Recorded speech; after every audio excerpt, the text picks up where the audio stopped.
What if Minato and Kushina survived the Nine-Tails attack? What if Naruto grew up with both parents and became an absolute prodigy? Today we explore how one changed moment creates the most powerful ninja who ever lived. This is the Naruto story you never knew you needed. Chapter 1. The night everything changed. The night air crackled with malevolent energy as the nine-tailed fox towered over Konoha, its massive tail sweeping through buildings like they were made of paper.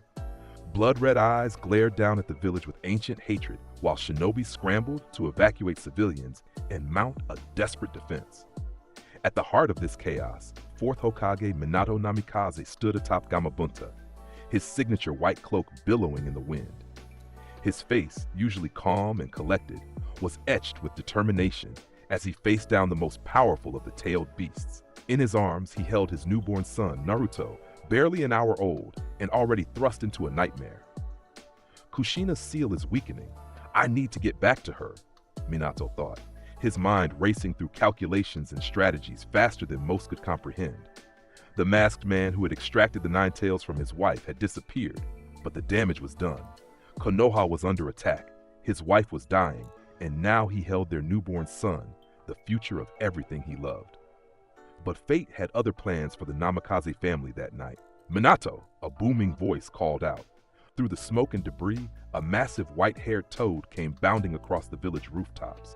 Atop it stood a familiar figure with long white hair and red markings on his face. "Jiraiya-sensei?" Minato's eyes widened in disbelief. The toad sage landed beside his former student, a grim smile on his face. "Thought you could handle a nine-tails attack without your teacher? Not a chance!" Before Minato could respond, another massive summon appeared. A giant slug commanded by none other than Tsunade Senju, one of the legendary Sannin. "Where's Kushina?" Tsunade demanded, her amber eyes sharp with urgency. "I felt the disturbance in the chakra network from miles away." "She's at our safe house outside the village," Minato replied, relief washing over him. "The seal was broken during childbirth. She's barely hanging on." Tsunade's expression hardened. "Take me to her, now." Jiraiya placed a hand on Minato's shoulder. "Go. I'll coordinate with the third and the Anbu to hold off the nine tails." In a flash of yellow light, Minato teleported Tsunade to the hidden location where Kushina lay. The red-haired kunoichi's body was surrounded by a network of golden chains, her last-ditch effort to restrain what remained of her connection to the nine tails. Her breath came in ragged gasps, face pale as paper. "Kushina!" Minato knelt beside his wife, still holding their newborn son. Tsunade was already at work, her hands glowing with medical ninjutsu as she assessed Kushina's condition. The extraction process has torn her chakra network to shreds, but she's an Uzumaki. If anyone can survive this, it's her. Kushina's violet eyes fluttered open. "Minato? Naruto? Is he?" "He's perfect," Minato whispered, tears streaming down his face as he showed her their son, just like his mother. The touching moment was shattered by an earth-shattering roar. Through the window, they could see the nine tails thrashing against a massive barrier jutsu that Hiruzen Sarutobi and the village's elite jonin had erected. "It won't hold for long," Minato said grimly. "I need to seal the nine tails away." "Into Naruto?" Tsunade's voice was sharp with disapproval. "Absolutely not. The child's chakra network isn't developed enough to handle that kind of power." "I know the risks, but there's another way," a weathered voice interrupted. The third Hokage, Hiruzen Sarutobi, stood in the doorway, his battle armor cracked and his face streaked with blood. "A way that doesn't sacrifice either of you." Minato's eyes widened. "Lord Third, what are you doing here? The barrier." "Jiraiya and the Anbu can maintain it temporarily," Hiruzen said, his voice heavy with resolve. "I've lived a full life, Minato. You and Kushina are just beginning yours. That boy deserves his parents." Before anyone could protest, the third Hokage performed a complex sequence of hand signs. "I'll use the Reaper Death Seal to split the nine tails chakra. Half will return to Kushina. Her body is already accustomed to it. The other half will go to Naruto." "That will kill you," Minato protested. Hiruzen smiled sadly. "A Hokage's duty is to die for their village. It's time I fulfill mine so you can continue yours." What happened next would change the course of history forever. The spectral form of the Reaper appeared behind Hiruzen, its ghastly hand reaching through his body toward the Nine Tails. With extraordinary precision, Hiruzen split the beast's chakra, directing half back into Kushina's weakened body while sealing the other half into the tiny form of Naruto. As the last of the Nine Tails chakra was sealed, Hiruzen Sarutobi, the god of shinobi and third Hokage of the Hidden Leaf, collapsed to the ground with a peaceful smile on his face. "Take care of him," were his final words as the life left his eyes. "Take care of them all." The village mourned the loss of their beloved third Hokage, but from tragedy came hope. Against all odds, both Minato and Kushina had survived the Nine Tails attack. As the dust settled over Konoha, rumors spread of the unprecedented dual Jinchuriki bond between mother and son, and how the legendary Sannin had returned just in time to save the fourth Hokage's family. No one knew it yet, but that night had changed everything. The story of Naruto Uzumaki had just begun, and it would be unlike anything the ninja world had ever seen. Chapter 2, The Prodigy Emerges. Focus, Naruto. Feel the chakra flowing through your body. 5-year-old Naruto Uzumaki sat cross-legged in the private training ground behind the Hokage's residence, his face scrunched in concentration. Unlike most children his age who were playing with toys or running through the village streets, Naruto was attempting to mold chakra under the watchful eye of his father, the fourth Hokage. "I can feel it, Dad. It's like warm water flowing through my arms." The boy's eyes snapped open, brilliant blue and filled with excitement. Minato smiled proudly. "That's excellent, Naruto. Now try to direct it to your hand, just like I showed you." Nearby, Kushina Uzumaki watched with a mixture of pride and concern. Her long red hair danced in the breeze as she approached her husband and son. "He's only 5, Minato. Most children don't start chakra training until they're at least 7, she said, though there was no real reproach in her voice. They both knew their son was different. "Most children don't have the Nine Tails sealed inside them," Minato replied quietly, so only she could hear. "And most children don't have the fourth Hokage and the Red Hot-Blooded Habanero as parents." Kushina couldn't argue with that. Since that fateful night 5 years ago, their lives had been anything but normal. The unprecedented dual Jinchuriki arrangement had created a unique bond between mother and son. They could sense each other's emotions, especially when the Nine Tails chakra stirred within them. "Look, I did it!" Naruto exclaimed. A faint blue glow emanated from his small palm, a perfect chakra manifestation that most genin struggle to achieve. Minato's eyes widened. "That's incredible, Naruto. I didn't master that until I was 8. "Well, he is an Uzumaki," Kushina grinned, ruffling her son's spiky blonde hair. "We've always had exceptional chakra control." And the strategic mind of a Namikaze, Minato added with a wink. Quite the combination. The sound of approaching footsteps interrupted their family moment. An Anbu operative appeared, kneeling before the Hokage. "Lord Fourth, the council has requested your presence. It's regarding the upcoming diplomatic mission to the Hidden Cloud." Minato nodded. "Tell them I'll be there shortly." After the Anbu disappeared, he turned to his wife and son. "Duty calls. Why don't you show your mother what else you've learned while I'm gone?" As Minato disappeared in a flash of yellow light, his signature Flying Thunder God technique, Naruto turned to his mother with a gleam in his eye. "Mom, can we practice the chains today? Please?" Kushina hesitated. The adamantine sealing chains were her clan's most powerful technique, a manifestation of the Uzumaki special chakra that had allowed her to restrain the Nine Tails itself. Teaching it to a 5-year-old seemed excessive, even for her prodigy son. "Naruto, that's a very advanced technique. Even I didn't master it until I was a teenager." "But you said I have special chakra like yours, and I've been practicing the visualization exercises you taught me." His blue eyes, so much like his father's, pleaded with her. Kushina sighed, unable to resist. "All right, but just the basics, and you have to promise not to practice without me or your father present." "Yes!" Naruto jumped to his feet, practically vibrating with excitement. As Kushina began to explain the fundamental principles behind the technique, she marveled at how quickly her son absorbed the information. It wasn't just his natural talent, though that was evident, but his determination and focus that set him apart. While other children his age had attention spans measured in minutes, Naruto could concentrate for hours when learning a new jutsu. By the end of their training session, Naruto had managed to produce a tiny golden chain from his palm, barely longer than a kunai knife, but a chain nonetheless. For a 5-year-old, it was nothing short of miraculous. "I did it! Did you see that, Mom?" Naruto's face was flushed with exertion and pride. Kushina was speechless. She had expected him to grasp the concept, perhaps feel the distinctive chakra flow, but to actually manifest a chain? It should have been impossible. "Naruto, that's amazing," she finally managed, pulling him into a tight hug. "You truly are special." That night, after putting Naruto to bed, Kushina and Minato sat on their rooftop gazing at the stars above Konoha. "He manifested the chains today," Kushina said, still hardly believing it herself. "Not just the chakra flow, an actual chain." Minato nearly choked on his tea. "At 5? That's unheard of." "It's the 9 tails," Kushina said softly.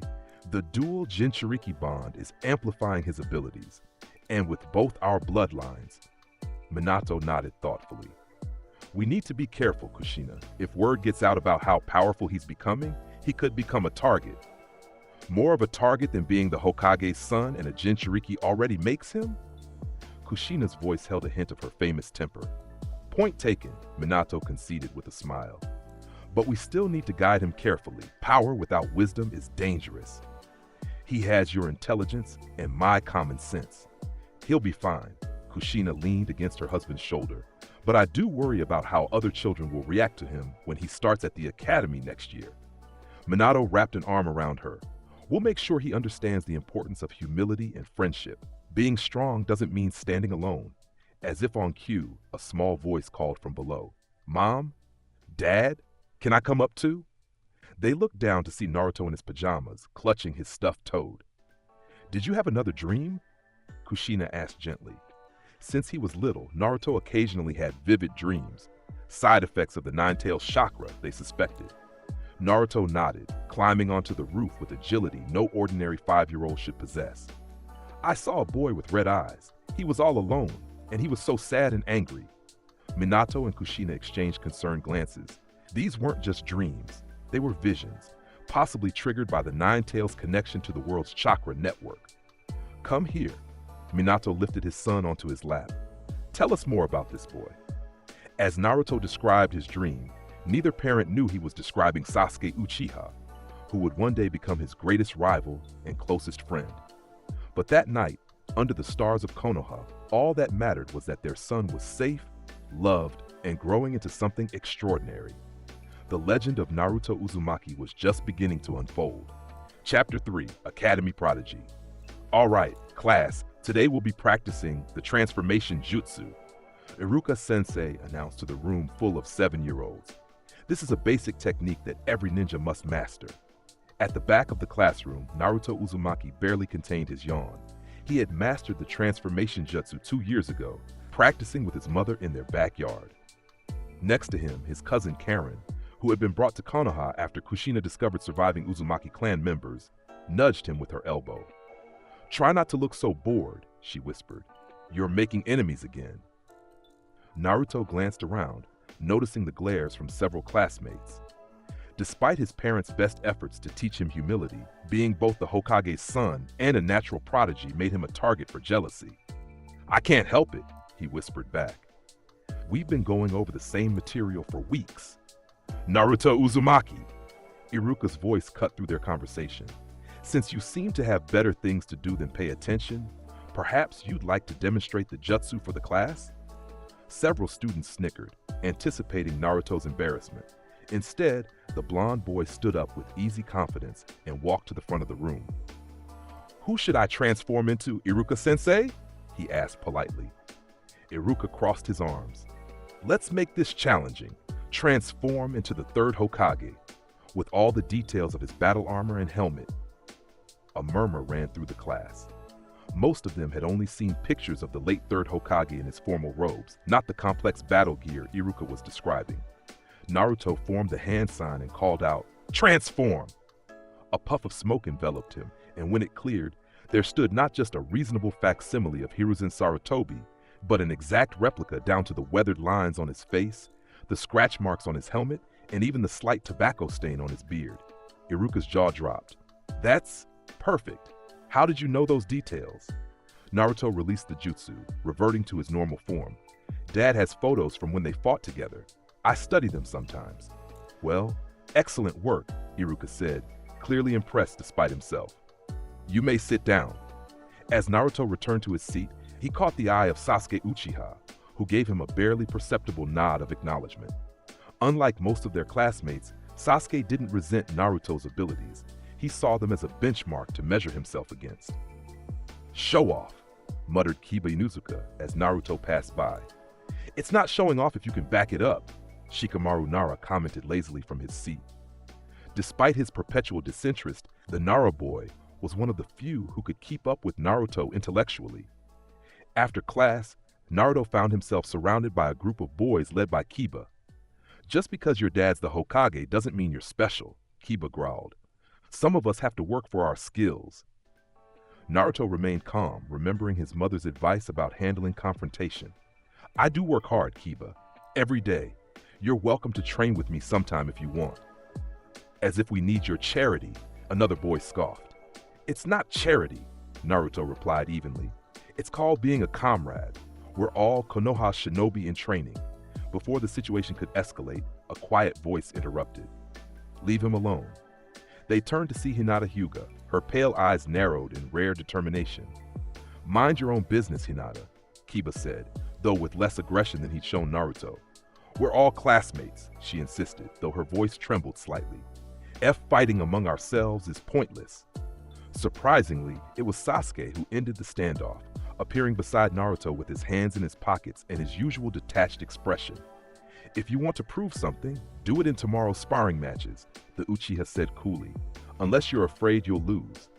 Kiba hesitated, then backed off with a huff. Fine. Tomorrow, then. As the group dispersed, Naruto turned to Hinata with a grateful smile. Thanks for standing up for me. The Hyuga heiress blushed crimson. It was nothing. They were being unfair. Still, it was brave, Naruto said. Most people wouldn't confront Kiba like that. You're different than they think, Hinata said softly, gathering her courage. You work harder than anyone I know. Naruto's eyes widened in surprise. Few people outside his family noticed how much effort he put into his training. Before he could respond, Sasuke cleared his throat. Your father's here, the Uchiha boy nodded toward the academy entrance. Sure enough, Minato Namikaze stood by the gate, his white Hokage cloak making him impossible to miss. Despite his busy schedule, he made a point of picking Naruto up from the academy at least once a week. I should go, Naruto said. Thanks again, Hinata. See you tomorrow, Sasuke. As he jogged toward his father, Naruto felt a complex mix of emotions. Pride at his father's position, gratitude for friends like Hinata, rivalry with Sasuke, and frustration at being misunderstood by peers like Kiba. How was school? Minato asked, placing a hand on his son's shoulder. Same as always, Naruto shrugged. I showed them the transformation jutsu today, Minato nodded. The full version or the simplified one I suggested? The full version, Naruto admitted. I transformed into Grandpa Hiruzen in battle armor. Naruto, Minato sighed. We've talked about this. There's value in progressing at the same pace as your classmates. But it's so slow, Dad. I could be learning advanced techniques by now. And you are, at home, but at school it's important to. Be part of the team. I know, Naruto finished, having heard this lecture before. Minato chuckled. You sound just like your mother when you're impatient. His expression grew more serious. Speaking of whom, she's waiting for us at Training Ground 7. It's time for your monthly seal assessment. Naruto immediately perked up.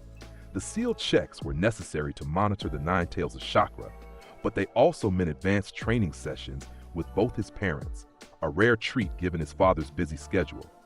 When they arrived at the training ground, Kushina was already there, setting up a complex sealing array on the ground. There's my boys, she called out, her long red hair swaying as she stood. How was school, Naruto? He's getting impatient with the curriculum, Minato answered before Naruto could downplay it. Kushina placed her hands on her hips. Well, of course he is. He's our son after all. But rules are rules, even for prodigies. That's what I keep telling him, Minato said with a smile. But after we check your seal, Kushina continued with a mischievous glint in her eye, I thought we might try something new. Your father has agreed to teach you the basics of the Rasengan. Naruto's jaw dropped. Really? The Rasengan? But that's your signature jutsu, Dad. You're ready for the first stage, Minato nodded. But only if your seal is stable and you promise to keep practicing the academy basics with your classmates. I promise. I absolutely promise. Naruto could barely contain his excitement. As Kushina began the seal inspection, she and Naruto entered a meditative state, their consciousnesses diving into the shared mental space where portions of the Nine Tails resided within each of them. This was the most unique aspect of their dual Jinchuriki bond. They could communicate with each other through the Nine Tails chakra, experiencing each other's emotions and sometimes even thoughts. In the mental landscape, they stood before the massive fox, separated by the golden bars of their respective seals, but connected by a shimmering bridge of chakra. His chakra has stabilized since last month, Kushina observed, her voice echoing in the shared mindscape. The integration is progressing well. The Nine Tails growled, its massive red eyes fixed on the boy. The child grows stronger. Soon he will try to use my power. Only with permission, Naruto replied, showing none of the fear a normal 7-year-old would feel facing such a beast. That was our agreement. The fox bared its teeth in what might have been a smile or a threat.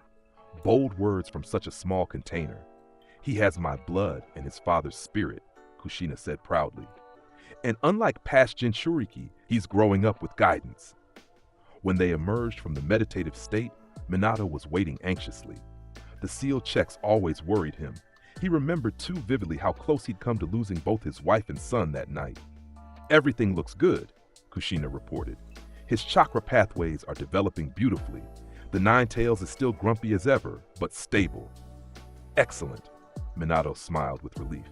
Then I believe I promised someone the first stage of Rasengan training.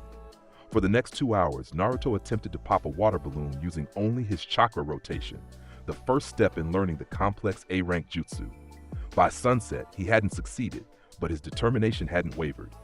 Don't worry, Minato assured him as they packed up to leave. It took me 3 months to master this stage. I'll get it in 1, Naruto declared confidently. Believe it, Kushina laughed. There's that Uzumaki spirit. But don't forget. I know. Patience and persistence, Naruto recited, though his eyes still burned with ambition. As they walked home through Konoha, villagers bowed respectfully to the fourth Hokage and his family.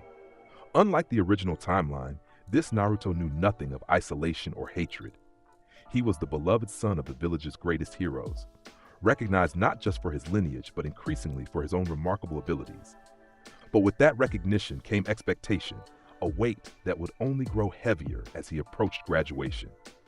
The path of a prodigy was never easy, especially one carrying the legacy of 2 legendary shinobi and the power of the Nine Tails. Chapter 4, Team Formation. Team 7 will consist of Naruto Uzumaki, Sasuke Uchiha, and Sakura Haruno. Your Jonin instructor will be Kakashi Hake. Iruka-sensei's announcement sent a buzz of whispers through the classroom. Everyone knew this wasn't a coincidence. The Hokage's son, the last loyal Uchiha, and the top kunoichi of their class, assigned to the legendary copy ninja who had trained under the 4th Hokage himself. Figures they'd put the prodigies together, Kiba muttered loud enough for everyone to hear. Naruto, now 12 and recently graduated at the top of his class, ignored the comment. He glanced at his new teammates, Sasuke, stoic as always, and Sakura, who looked both thrilled and terrified at the team assignment. Over the years, Naruto and Sasuke had developed a complex relationship, not quite friendship, but a mutual respect born from being the 2 most talented students in their generation. While Sasuke still grappled with the trauma of the Uchiha massacre, witnessing Naruto's close family had actually helped him cope, showing him what he was fighting to someday rebuild. I can't believe I'm on a team with both of you, Sakura said when they gathered after the announcements. Despite her book smarts, she was clearly intimidated by her teammates' reputations. We'll be great together, Sakura, Naruto assured her with a warm smile. Unlike the canon timeline, this Naruto had inherited his father's natural charisma and his mother's emotional intelligence. Your genjutsu detection skills are the best in our class. Sasuke merely nodded, But even that was more acknowledgement than most received from the Uchiha. 3 hours later, they were still waiting for their sensei to arrive. "Is Kashi-sensei always this late?" Sakura asked, trying to hide her frustration. "According to my dad, yes," Naruto sighed. "It's kind of his thing. The Hokage's son gets all the inside information," Sasuke remarked, though without the bitterness such a comment might once have held. Naruto shrugged. "Not really. Dad's pretty strict about keeping village matters separate from family stuff. But Kakashi-sensei used to be his student, so I've heard the stories. When Kakashi finally arrived with his trademark sorry I'm late excuse, he was met with 3 unimpressed stares. "Well, aren't you 3 intimidating?" he drawled, his visible eye crinkling in what might have been amusement. "Let's head to the rooftop for introductions." Once settled, Kakashi studied his new team. "All right, tell me about yourselves. Likes, dislikes, dreams for the future, that sort of thing." "Why don't you go first, Sensei?" Sakura suggested. "To show us how it's done." "Me, I'm Kakashi Hatake. Things I like and things I hate? I don't feel like telling you that. My dreams for the future, never really thought about it. As for my hobbies, I have lots of hobbies." "That was useless," Sasuke muttered. "Your turn, Hokage Jr., Kakashi pointed at Naruto. Naruto straightened, ignoring the nickname. "I'm Naruto Uzumaki. I like training with my parents and learning new jutsu. I dislike people who judge others without knowing them. My dream is to surpass both my parents and become a Hokage even greater than my father." Kakashi nodded, revealing nothing. "Next. I'm Sasuke Uchiha. I don't particularly like many things, but I respect strength and loyalty. I dislike traitors and those who prey on the weak. My dream? No. My ambition is to restore my clan and bring a certain man to justice. And finally, the Kunoichi. I'm Sakura Haruno. I like studying and genjutsu theory. I dislike feeling unprepared or outmatched." She glanced nervously at her teammates. "My dream is to become a kunoichi worthy of standing alongside my teammates and to master medical ninjutsu like Lady Tsunade." "Interesting," Kakashi said, though whether he meant it was impossible to tell. "Tomorrow we'll have our first mission together. Meet at Training Ground 7 at 5 a.m. Oh, and don't eat breakfast. You'll throw up." After Kakashi disappeared in a swirl of leaves, the 3 newly minted genin exchanged glances. "He's testing us," Naruto said immediately. "My mom told me about this. All jonin test their genin teams before officially accepting them." "What kind of test?" Sakura asked, already looking worried. "Something designed to assess our teamwork, probably," Naruto replied. "And despite what he said, we should definitely eat breakfast. Mom says Kakashi-sensei always says that, and it's just to weaken his students." Sasuke raised an eyebrow. "Are you sure about that?" "Positive. My dad made Kakashi-sensei promise not to fail us outright because of who we are, but that doesn't mean he'll go easy on us." Naruto's expression turned serious. "We should come up with a strategy tonight." "My house, 7 o'clock, Sasuke said unexpectedly. "It's private, and we won't be interrupted." Both Naruto and Sakura looked surprised at the invitation. Sasuke never invited anyone to the Uchiha compound. That evening, the 3 genin gathered around Sasuke's kitchen table, maps and notes spread out before them. Training Ground 7 has 3 wooden posts in the center, a memorial stone to the north, and is bordered by forest on 3 sides with a river to the east, Naruto explained, drawing from his extensive knowledge of the village's geography. Kakashi-sensei favors ambush tactics and misdirection. According to the library records, most jonin test their students on the fundamental aspects of being a shinobi, Sakura added, having spent the afternoon researching. That usually means combat skills, reconnaissance abilities, and especially teamwork. So we need to show we can work together even if the test seems designed to pit us against each other, Sasuke concluded. Naruto nodded. Exactly. Whatever the challenge is, we stick together. No one tries to be the hero. By the time they finished planning, it was nearly midnight. As Naruto and Sakura prepared to leave, Sasuke stopped them at the door. My brother, before he changed, he always said that in the shinobi world, those who break the rules are scum, but those who abandon their comrades are worse than scum. His voice was uncharacteristically soft. I didn't understand what he meant until after he killed our clan. Now I do. The vulnerability in Sasuke's statement hung in the air. It was perhaps the most personal thing he had ever shared with them. "We won't abandon each other," Naruto promised, placing a hand on Sasuke's shoulder. "No matter what Kakashi-sensei throws at us, Team 7 sticks together," Sakura affirmed. The next morning, they arrived at Training Ground 7 well-fed and well-prepared, only to wait 3 hours for Kakashi to show up. "Good morning, everyone," the Jonin said cheerfully when he finally appeared. "Ready for your first mission?" "We've been ready for hours, Sensei," Naruto replied, his tone respectful despite his frustration. Kakashi pulled out 2 small bells. "Your task is simple. Get these bells from me before noon. Whoever doesn't get a bell gets sent back to the academy." Instead of the panic he expected, Kakashi was met with 3 determined expressions. "That's impossible," Sakura said calmly. "The Genin teams are always groups of 3 with a Jonin leader. It's been that way since the founding of Konoha. And my father specifically assigned us to you as a complete team," Naruto added. He wouldn't structure the teams only to break them up immediately. "So this is a test of our willingness to sacrifice for each other," Sasuke concluded. "You're trying to see if we'll turn on each other for personal gain." Kakashi's visible eye widened slightly. These weren't the impulsive, naive Genin he had expected. "Interesting theory," he said, recovering quickly. "But the rules stand. Begin." Instead of scattering as most Genin would, Team 7 held their ground, standing shoulder to shoulder. "We refuse to compete against each other," Naruto declared. "Either we all pass, or none of us do." "But we will take those bells," Sasuke added, activating his Sharingan. What followed was a display of teamwork unprecedented for newly graduated Genin. Naruto created shadow clones to launch the initial assault, having mastered the technique years ago with his mother's help. Sasuke provided covering fire with precisely aimed fire jutsu, while Sakura analyzed Kakashi's movement patterns, directing her teammates' broad attacks with increasingly accurate predictions. At one point, Naruto managed to land a glancing blow using a technique that made Kakashi's eye widen in shock. "Was that the first stage of the Rasengan?" the Jonin asked, genuinely surprised. Naruto grinned. "Dad started teaching me when I was 7. I haven't mastered it completely yet, but it's getting there." As noon approached, Kakashi found himself genuinely pressed by the coordinated assault. These weren't ordinary Genin. They were fighting like a unit that had trained together for years. In the final minutes, they executed their masterstroke. Sasuke launched a fire jutsu that forced Kakashi to dodge right into a trap of ninja wire. Sakura had methodically laid throughout their battle.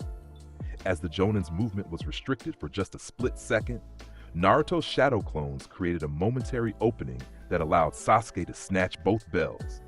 To Kakashi's surprise, Sasuke immediately handed one bell to Naruto and the other to Sakura. "We all pass, or none of us pass," the Uchiha said firmly. "But we earned these bells as a team." Kakashi stared at them for a long moment before his eye crinkled into a smile. "Well, this is a first. Most Genin fall for the division tactic immediately." "So did we pass?" Sakura asked anxiously. "Pass? You exceeded every expectation. Team 7 is officially formed." Kakashi's usual lazy demeanor gave way to genuine approval.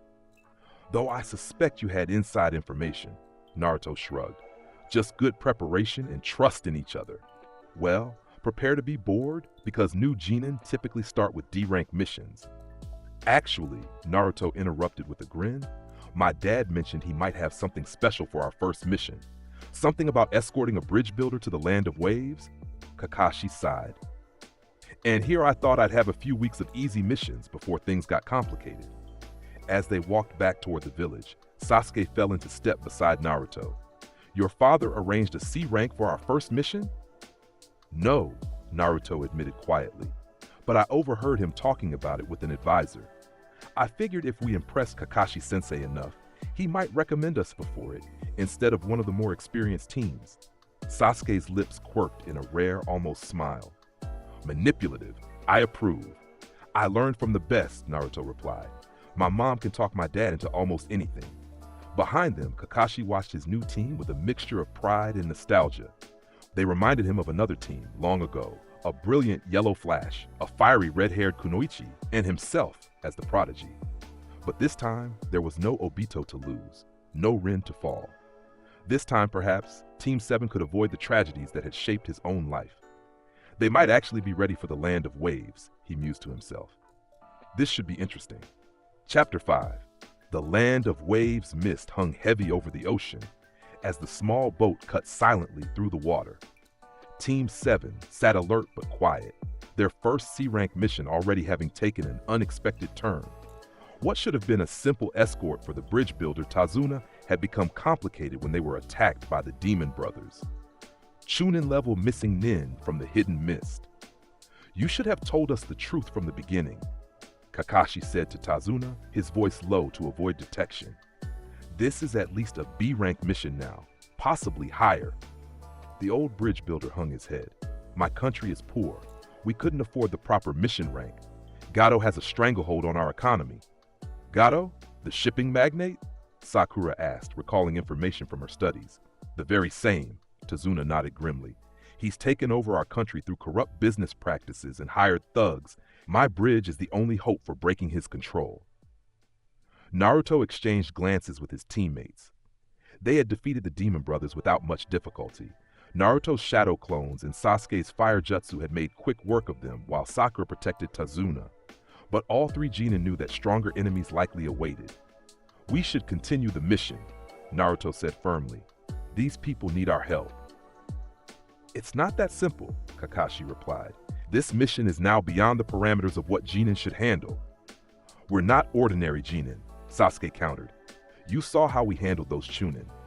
And we've prepared for this, Sakura added.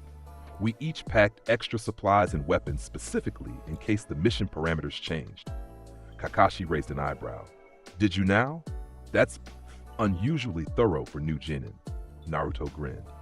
My mom always says to hope for the best, but prepare for the worst. Back she made me pack enough soldier pills and explosive tags for a small war. The Jonin studied his team thoughtfully. They had indeed handled the Demon Brothers with surprising efficiency, and unlike most Genin, they seemed to fully grasp the dangers they might face. Very well, he finally agreed. We'll continue, but at the first sign that this mission exceeds even my capabilities, we're retreating. Non-negotiable. The boat soon reached the misty shores of the land of waves. As they made their way through the forest toward Tazuna's home, Naruto suddenly froze, his senses, heightened by the Nine-Tails chakra, detecting movement. Get down, he shouted, tackling Tazuna to the ground just as a massive sword whirled through the air where their heads had been moments before. The blade embedded itself in a tree, and a tall figure landed on its handle with casual grace. A muscular man with bandages covering the lower half of his face and a slashed mist headband regarded them with cold eyes. Zabuza Momochi, Kakashi identified him immediately. The demon of the hidden mist. Copy Ninja Kakashi, Zabuza returned. No wonder the Demon Brothers failed, but I won't be so easy to defeat. While Kakashi engaged Zabuza in battle, the three Genin formed a protective triangle around Tazuna, just as they had practiced during their training sessions. Water prison jutsu. Zabuza's voice rang out, and to their horror, Kakashi was trapped in a sphere of water, Zabuza's hand maintaining the prison. Run! Kakashi ordered. Take Tazuna and go. He can't pursue you while maintaining this jutsu. Instead of panicking, Team 7 exchanged quick glances, silently communicating their strategy. Naruto, your clones, Sasuke said quietly. Sakura, be ready with the flash bombs. Naruto formed his signature hand sign. Shadow clone jutsu. Dozens of Naruto clones appeared, surrounding Zabuza in his water prison. You think mere Genin can stand against me? Zabuza laughed, creating a water clone with his free hand to deal with them. We're not mere Genin, Naruto replied as his clones charged. We're Team 7 of Konoha. The water clone cut through several shadow clones with ease, but they served their purpose, distraction. Meanwhile, Sasuke had launched into the air, his hands forming rapid signs. Fire style, Phoenix Flower Jutsu. Multiple fireballs shot towards Zabuza, forcing his water clone to defend.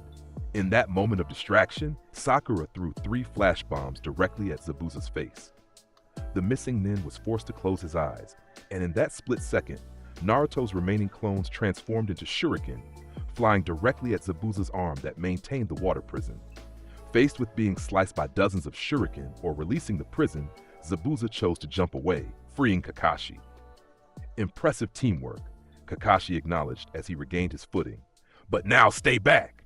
This is my fight! What followed was a high-level battle that the Genin had only read about in textbooks.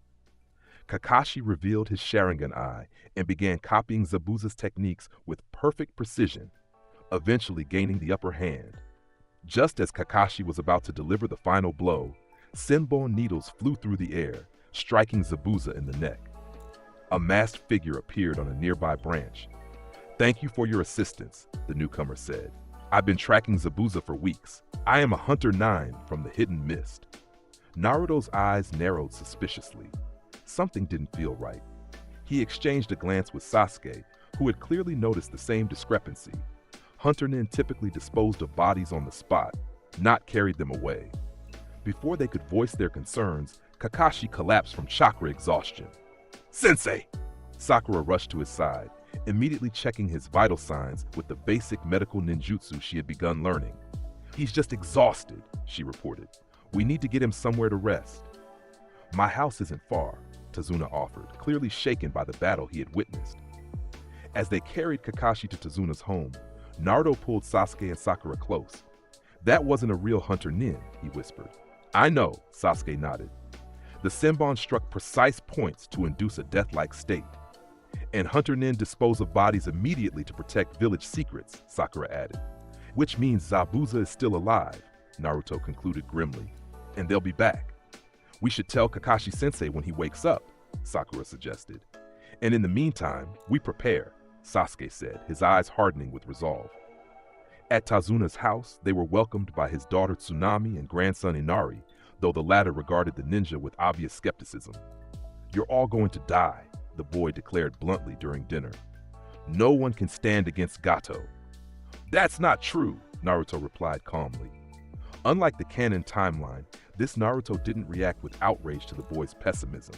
Instead, he recognized the fear behind Inari's words. "Your grandfather is building a bridge despite the danger. That takes real courage. Courage doesn't matter against Gato's men. They killed my father just for standing up to them." The table fell silent. Naruto studied the boy thoughtfully before speaking again. "My parents almost died the day I was born," he said quietly. "The third Hokage sacrificed his life to save them and me. For a long time, I felt guilty about that, like I had to live up to his sacrifice." He met Inari's eyes. "But my mom told me something important. We honor the dead not by feeling guilty, but by living boldly in the freedom they won for us." The simple wisdom in Naruto's words, taught to him by parents who understood loss and sacrifice, reached Inari in a way that angry protest never could. The boy didn't respond, but his expression softened slightly. Later that night, when Kakashi regained consciousness, the team gathered around his futon to share their suspicions about the fake Hunter Nin. "You're right," Kakashi confirmed. "Zabuza is almost certainly still alive. We probably have about a week before he recovers enough to fight again." "Then we have a week to prepare," Naruto said decisively. "What did you have in mind?" Kakashi asked, curious about what his prodigious team would suggest. "Tree climbing," Sasuke said immediately. Kakashi raised an eyebrow. "You want to practice basic chakra control exercises?" "Not just practice," Naruto clarified. "Master them completely. Zabuza fights on water using precise chakra control. If we can match that level of control, we'll have an advantage." "I've been reading about medical techniques," Sakura added. "If I could learn even basic field treatment jutsu before Zabuza returns, I could be more useful in battle." Kakashi looked genuinely impressed. "Those are excellent suggestions. We'll start training tomorrow." The next week passed in intensive training. To Kakashi's surprise, both Naruto and Sasuke already had rudimentary tree climbing skills, courtesy of Naruto's early training with his parents, which he had partially shared with Sasuke during their academy days. This allowed them to quickly progress to water walking, a more advanced control exercise. Sakura, with her naturally excellent chakra control, absorbed the basic medical techniques Kakashi showed her like a sponge. By the end of the week, she could heal minor wounds and temporarily numb pain, far from a full medical ninja's capabilities, but potentially life-saving in battle. Naruto also spent evenings working with Inari, slowly helping the boy rebuild his confidence and hope. Unlike the confrontational approach of his canon counterpart, this Naruto used the empathy and patience he had learned from his mother, gradually earning Inari's trust. On the day they expected Zabuza to return, Team 7 accompanied Tazuna to the bridge. They arrive to find the construction workers unconscious, or worse. Stay alert, Kakashi warned as a thick mist began to roll in. They're here. Zabuza's voice echoed through the mist. Ready for round 2, Kakashi? And I see you brought your little Genin to die with you. We won't be so easy to defeat this time, Kakashi replied, revealing his Sharingan once more. The masked hunter Nin appeared beside Zabuza. I'll handle the children. Haku is even stronger than I am in some ways, Zabuza warned. Your students don't stand a chance. To everyone's surprise, Naruto stepped forward confidently. Sasuke and I will take the masked one. Sakura will guard Tazuna. That leaves you free to focus entirely on Zabuza, Kakashi-sensei. Are you certain? Kakashi asked, concerned despite his students' impressive progress. We are, Sasuke confirmed, the Tomoe in his Sharingan spinning slowly. Very well, but retreat if it becomes too dangerous. As Kakashi engaged Zabuza in combat once more, Haku faced off against Naruto and Sasuke. The battle quickly escalated when Haku revealed his Kekkei Genkai, the crystal ice mirrors that trapped the two Genin in a dome of reflective ice. Inside the ice prison, Senbon needles rained down on them from every direction as Haku moved between mirrors at incredible speed. Even with my Sharingan, I can barely track his movement, Sasuke grunted, deflecting some needles but taking hits from others. We need to attack all mirrors simultaneously, Naruto realized. Shadow Clone Jutsu. A dozen Naruto clones appeared, each targeting a different mirror. Though they were quickly dispatched, they provided vital information and distraction.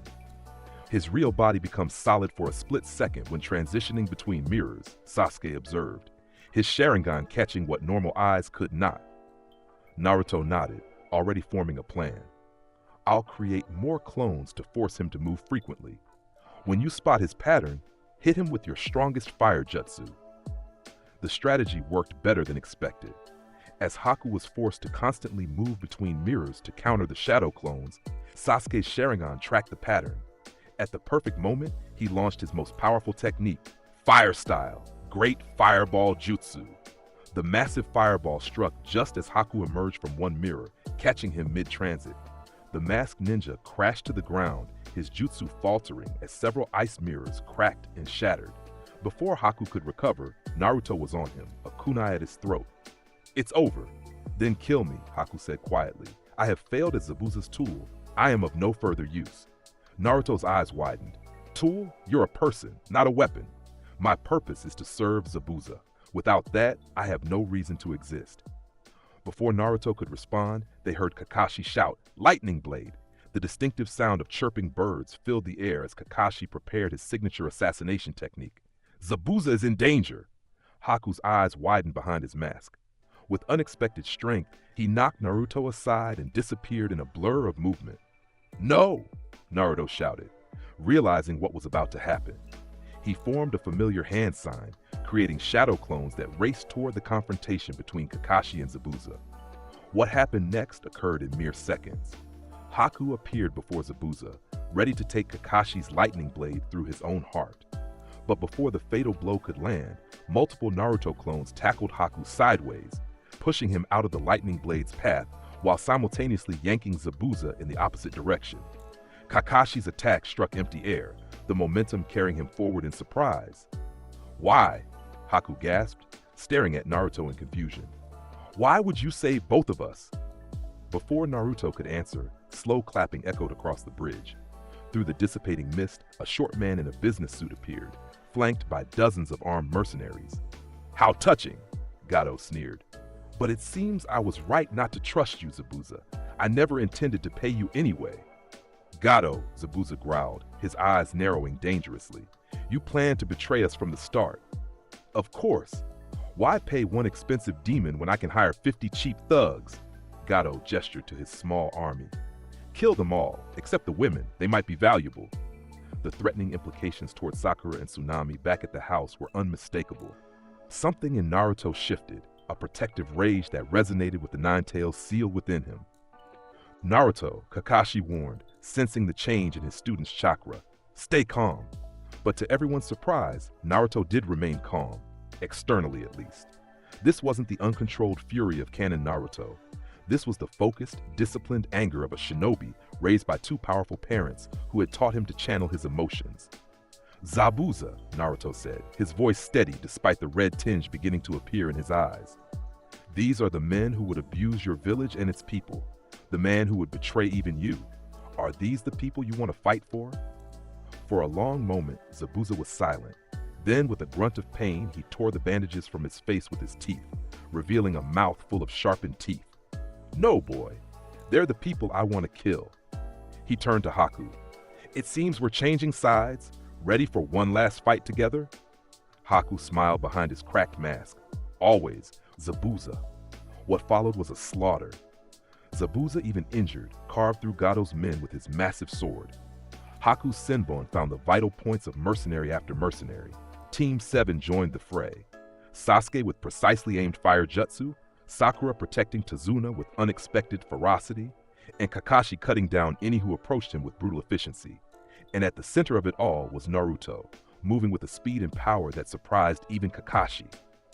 The training with his parents, combined with the enhanced physical abilities from being the Nine-Tails Jinchuriki, made him a whirlwind of destruction. Yet he was careful never to kill, incapacitating rather than slaying, just as his father had taught him.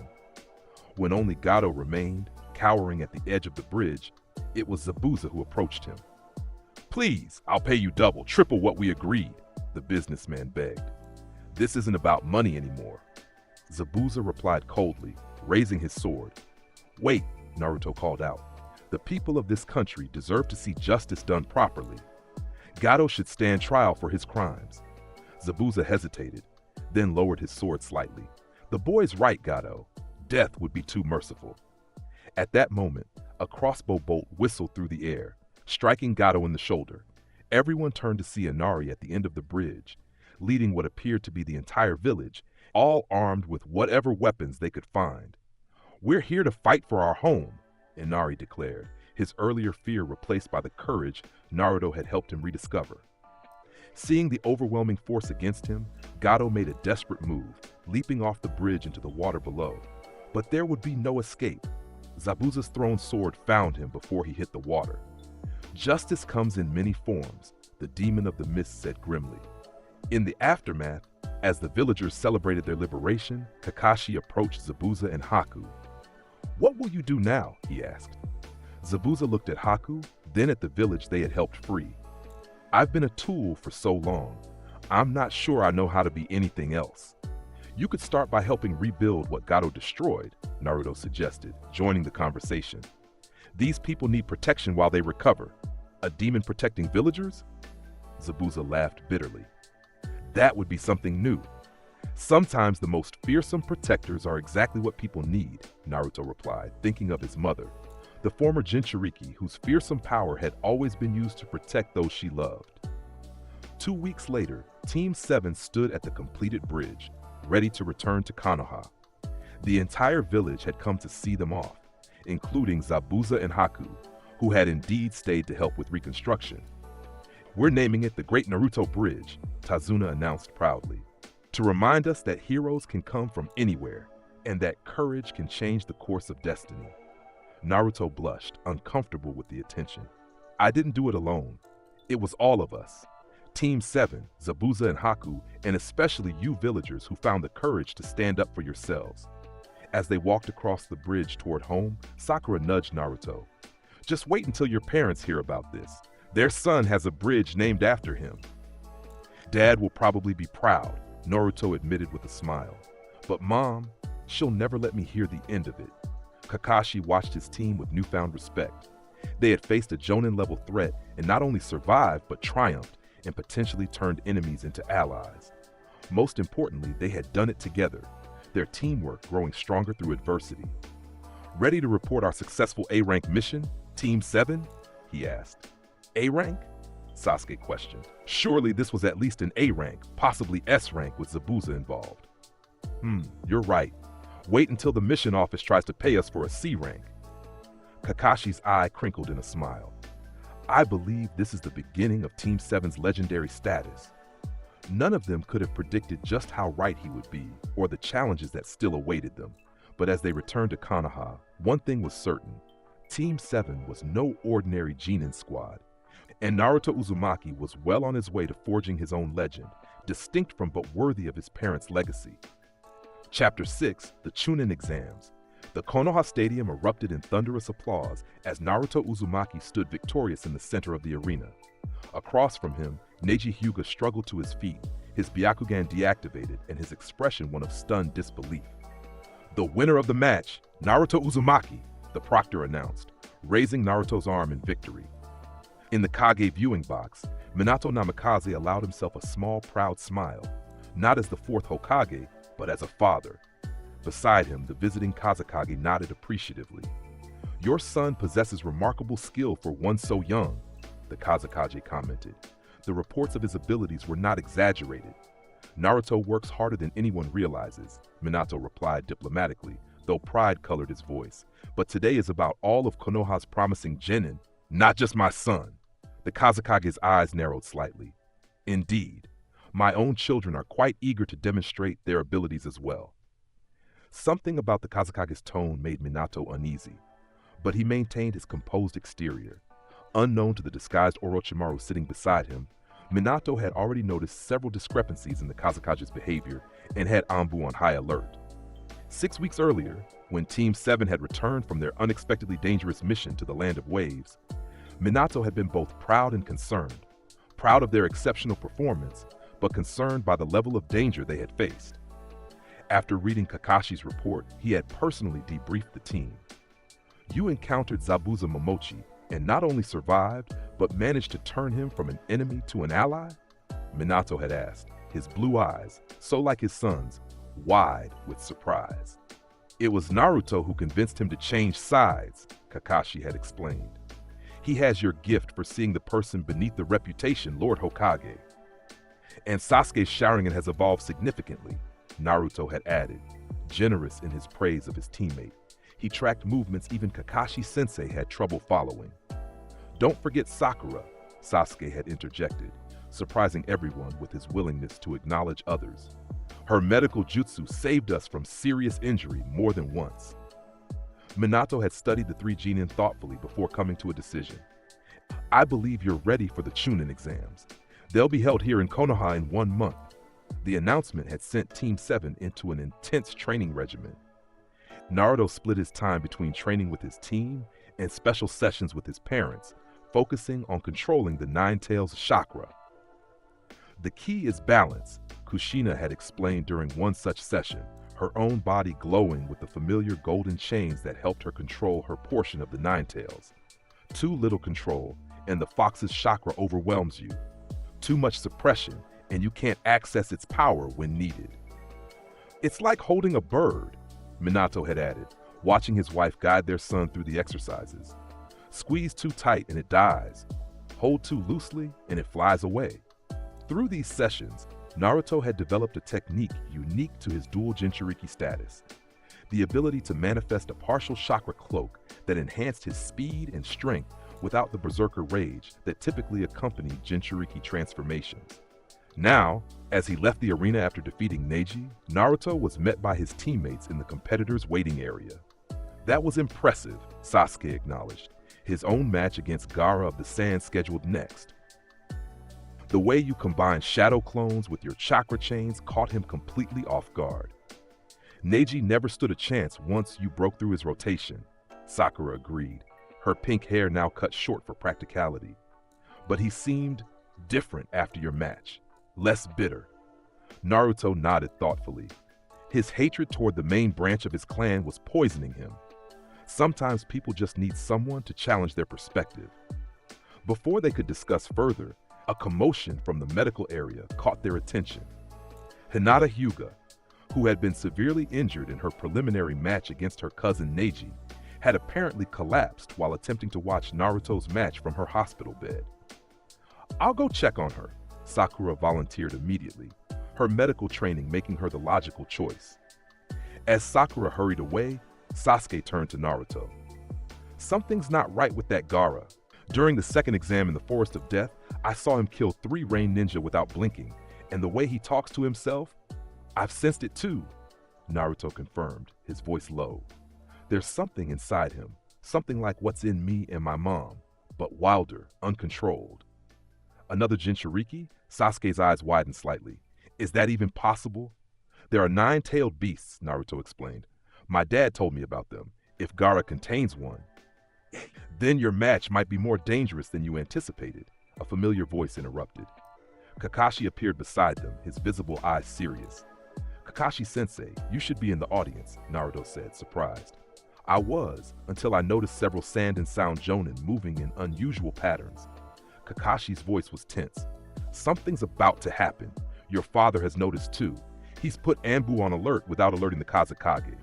The Kazekage. Sasuke's eyes narrowed. There's something off about him. My Sharingan detected unusual chakra patterns when we were introduced. We need to be ready for anything, Kakashi agreed. Sasuke, your match is about to begin. Be cautious with Gaara. If he is indeed a Jinchuriki, he's extremely dangerous. As Sasuke headed for the arena, Naruto turned to his teacher. What should I do? Stay alert. If your father's suspicions are correct, we may need every shinobi ready to defend the village. The atmosphere in the stadium shifted as Sasuke and Gaara faced each other in the arena. From the beginning, it was clear this was no ordinary match. Sasuke's speed and precision, owned through intensive training with Kakashi, were met with Gaara's seemingly impenetrable sand defense. In the stands, Kushina Uzumaki sat tense and alert, her trained senses picking up the same anomalies her husband and Kakashi had noticed. Beside her, Jiraiya, who had returned to the village for the exams, leaned close. Something's coming, the Toad Sage whispered. Orochimaru's scent is all over this event. Minato knows, Kushina replied quietly. He's already positioned Anbu throughout the stadium. Our priority will be civilian evacuation if things go south. In the arena, the battle intensified. Sasuke executed a series of high-speed taijutsu movements reminiscent of Rock Lee's style, breaking through Gaara's sand armor for the first time. The red-haired sand ninja's expression twisted in shock and rage. My blood! You made me bleed! Gaara's voice rose to a screech as cracks appeared in his facial armor, revealing the unstable boy beneath. Sasuke jumped back, his Sharingan tracking the increasingly erratic movements of Gaara's sand. Something was happening. The sand was forming a partial cocoon around Gaara as he clutched his head in apparent agony. Before the transformation could complete, a rain of feathers began to fall throughout the stadium, a wide-area genjutsu designed to put spectators to sleep. Simultaneously, explosions rocked the outer walls of Konoha. Release! Ninja throughout the stadium dispelled the genjutsu as sand and sound shinobi revealed themselves, attacking Konoha forces. In the Kage box, the false Kazekage made his move, grabbing Minato and leaping to the roof of the stadium. 4 sound ninja appeared, establishing a barrier around the area. I've waited a long time for this, Minato, the Kazekage said, tearing away his face to reveal the pale, serpentine features of Orochimaru. Minato remained calm, already having anticipated this moment. I wondered when you'd show yourself, Orochimaru. Though I must say impersonating the Kazekage was bold, even for you. The real Kazekage has been dead for weeks, Orochimaru laughed. And soon, Konoha will fall as well. Back in the arena, chaos had erupted. Gaara was being escorted away by his siblings, Temari and Kankuro, while Sasuke pursued them, despite the proctor's orders to stay. Naruto, Kakashi appeared beside his student. I need you to go after Sasuke and Gaara. This is now an A-rank pursuit mission. Gaara is the Sand's secret weapon. He can't be allowed to transform fully within the village. What about the invasion? Naruto asked, already preparing to move. Your father and the Jonin will handle it. Kushina is coordinating civilian evacuation. Your mission is to stop Gaara before he becomes a bigger threat than the invasion itself. Naruto nodded, understanding the gravity of the situation. I'll take Sakura and Shikamaru as backup. Good. Be careful. As one Jinchuriki facing another, you may be our best hope of stopping him without casualties. As Naruto gathered his teammates and pursued Gaara into the forest outside Konoha, Orochimaru's true plan unfolded on the stadium roof. Using the reanimation jutsu, he summoned the first and second Hokages from the dead, hoping to force Minato to fight his own predecessors. Do you like my gift, Minato? Orochimaru taunted. I thought you might appreciate meeting the founders of your precious village before it falls. Minato's expression remained composed. You've miscalculated, Orochimaru. I studied the second Hokage's notes on this jutsu years ago, after we suspected you were developing it. Before Orochimaru could respond, Minato flashed through a complex series of hand signs, a counter-seal specifically designed to disrupt the reanimation jutsu. The reanimated Hokages faltered, their bodies temporarily paralyzed. "Impossible!" Orochimaru hissed. "No one could develop a counter-seal that quickly." "I've had years to prepare for your return," Minato replied, his voice hard. "Did you really think I wouldn't anticipate your techniques?" Deep in the forest, Naruto, Sakura, and Shikamaru had caught up to Sasuke, who was engaged in battle with Kankuro, while Temari continued escorting Gaara. "I've got this," Shikamaru said, his shadow stretching toward the puppet master. "You three go after Gaara. That's the real threat." "Are you sure?" Sakura asked, concerned about leaving him alone. "Trust me," Shikamaru smirked. "I've got a few strategies prepared for puppet users." As they continued their pursuit, Naruto briefed his teammates on what Kakashi had told him. Gaara is likely the Jinchuriki of the One Tail. If he fully transforms, he could destroy a significant portion of the village. "How do we stop a tailed beast?" Sasuke asked, his Sharingan active as they leapt from branch to branch. "The same way my parents controlled the Nine Tails, with a proper seal," Naruto replied.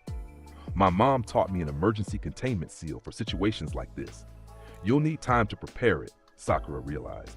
"Sasuke and I will have to hold him off." They found Gaara in a small clearing, Temari standing guard as her brother underwent a horrifying transformation. Sand covered half his body, forming a monstrous arm and tail as his features twisted into something inhuman. "Stay back," Temari warned, though fear was evident in her voice. "You don't understand what's happening." "We understand better than you think," Naruto replied. "Your brother is a Jinchuriki who's losing control of his tailed beast." Temari's eyes widened in shock. "How could you possibly know that?" "Because I'm one too." Naruto stepped forward, his body beginning to glow with a controlled aura of the Nine Tails chakra. "And I can help him." "No one can help Gaara," Temari said bitterly. "Our father made sure of that when he sealed Shukaku inside him as a baby." "My parents almost died the night the Nine Tails was sealed in me," Naruto countered. "But they survived, and they taught me that being a Jinchuriki doesn't mean being a monster." Before Temari could respond, Gaara let out an inhuman roar, his transformation accelerating. "I'll kill you all to prove my existence," he screeched, launching a massive sandarm toward them. "Sakura, help me prepare the containment seal," Naruto instructed, already pulling out a scroll. "Sasuke, can you hold him off?" Sasuke nodded, his Sharingan spinning as he dodged Gaara's attack. "Just be quick about it." What followed was an extraordinary display of teamwork. Sasuke engaged Gaara directly, using his speed and fire jutsu to keep the transforming Jinchuriki distracted. His Sharingan allowed him to predict and avoid Gaara's increasingly powerful attacks, though not without taking damage. Meanwhile, Naruto and Sakura worked frantically on the containment seal, with Temari watching in disbelief. "Why are you helping him?" she asked Naruto. "Gaara has threatened your village, your friends." "Because I could have been him," Naruto replied simply, his hands never stopping their precise movements across the seal paper. "If I hadn't had my parents, if I'd been alone and feared like he was, I might have turned out the same way." As Sasuke began to tire, Gaara's transformation accelerated, now covering most of his body. "Is this all you have?" the Sand Jinchuriki taunted. "I expected more from the last Uchiha." "You haven't seen anything yet," Sasuke retorted, his hands forming signs for his trump card, the Chidori that Kakashi had taught him for the exam finals. The sound of chirping birds filled the clearing as lightning chakra gathered in Sasuke's hand. He charged, driving the Chidori into Gaara's sand armor. The attack penetrated deeper than any before, causing Gaara to howl in pain and rage. But the effort left Sasuke drained, and a retaliatory sand claw sent him crashing into a nearby tree. "Sasuke!" Sakura moved to help him, but Naruto caught her arm. "The seal is almost ready. I need your precise chakra control for the final stage." With a last worried glance at Sasuke, who was struggling to his feet, Sakura returned to the seal. Together, they completed the complex array just as Gaara's transformation reached its penultimate stage, a miniature version of Shukaku with only Gaara's face still visible. "Now!" Naruto charged forward, the completed seal tag in hand. Gaara attempted to crush him with sand, but Naruto's enhanced speed, augmented by the Nine Tails chakra, allowed him to dodge and weave through the attacks. "What are you?" Gaara growled as Naruto got closer. "Why are you so strong?" "I'm like you," Naruto replied, closing the distance. "But I'm not alone, and neither are you."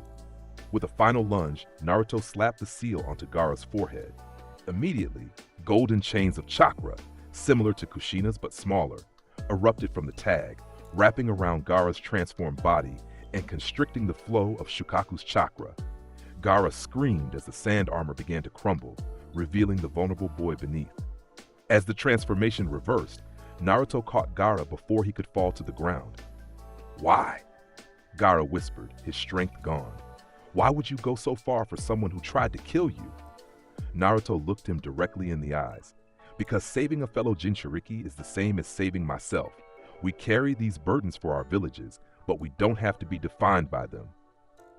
Tamari approached cautiously, amazed to see her brother subdued without being unconscious, the only state in which he was typically nonviolent. "The seal is temporary," Naruto explained to her. "It will stabilize him for now, but he needs proper training to control Shukaku. My mother can help with that." Back in Konoha, the invasion had been repelled. Orochimaru, outmatched by Minato and later cornered by Jiraiya and Tsunade, had been forced to flee with severe injuries. The Sand Forces, upon learning of Orochimaru's deception and the real Kazekage's death, had surrendered. 2 days later, Team 7 stood in the Hokage's office, delivering their report on the Gaara situation. "You did exceptionally well," Minato commended them. "Especially you, Naruto. The containment seal you used was Chunin level at minimum." "Mom's a good teacher," Naruto replied with a modest smile. "Indeed she is. She's already begun working with Gaara on proper Jinchuriki training. It seems the Sand's approach to sealing was crude at best. No wonder the poor boy had issues with control." "What will happen to the Sand Village?" Sakura asked. "Will there be repercussions for the invasion?" Minato sighed. "They were deceived by Orochimaru, just as we were. Rather than punish them, I've proposed a strengthened alliance. They've lost their Kazekage and need time to stabilize. Crushing them now would only create more resentment." "That's unexpectedly merciful," Sasuke observed. "Not merciful. Practical." Minato's expression was serious. Orochimaru is still out there, and I suspect this invasion was just the beginning of his plans. We'll need allies in the coming storms. After Team 7 was dismissed, Minato asked Naruto to stay behind. "There's something else," the fourth Hokage said once they were alone. "The Chunin exams were interrupted, but the proctors and Jonin leaders have submitted their recommendations." He smiled proudly. "Congratulations, Chunin Uzumaki." Naruto's eyes widened. "Really? Even though the tournament wasn't completed? Your performance against Neji, combined with your leadership during the Gaara situation, demonstrated all the qualities we look for in a Chunin.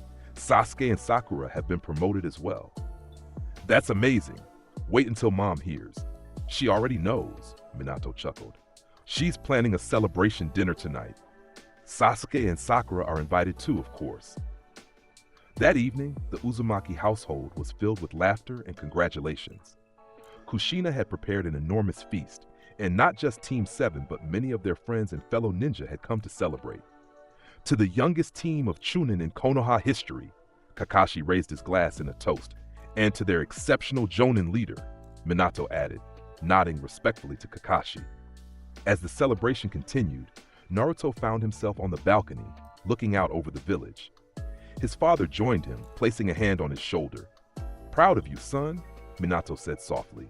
"Not just for the promotion, but for how you handled Gaara. That showed true leadership." "I just did what you and Mom taught me," Naruto replied, "about understanding others' pain and finding peaceful solutions when possible." Minato smiled. "You're already surpassing our teachings and finding your own path. That's what every parent hopes for." They stood in comfortable silence, watching the stars appear over Konoha. Neither could know the challenges that still awaited: Akatsuki's growing threat, Orochimaru's continued schemes, and the looming specter of a fourth great ninja war. But in that moment, with the sounds of celebration behind them and the village safe before them, father and son simply enjoyed the peace they had fought to preserve. The path of a shinobi was never easy. With the unbreakable bonds of family and friendship, Naruto Uzumaki was more than ready to face whatever came next. Chapter 7, Shippuden Transformation. Time passes differently for shinobi. In the span of 3 years, a genin can become a jonin, a rivalry can transform into brotherhood, and a promising young ninja can evolve into a legendary force. For Naruto Uzumaki, now 16, these years had been transformative in ways even his prodigious parents couldn't have predicted. The morning sun cast long shadows across Training Ground 3 as Naruto faced off against his father. Both men stood perfectly still, their matching blue eyes locked in concentration. Without warning, they vanished in simultaneous blurs of movement, one yellow, one orange. The clash that followed was nearly imperceptible to the untrained eye. Kunai met kunai with precision timing, followed by a sequence of taijutsu exchanges so rapid they appeared as mere flashes of limbs. When they finally separated, landing on opposite sides of the field, both were smiling. "Your Flying Thunder God technique is coming along nicely," Minato observed, not even breathing hard despite the intensity of their spar. "You've almost mastered the 3rd level." "Almost isn't good enough," Naruto replied, though his tone remained light. "Your reaction time between jumps is still milliseconds faster than mine. You're being too hard on yourself. It took me years to develop that technique.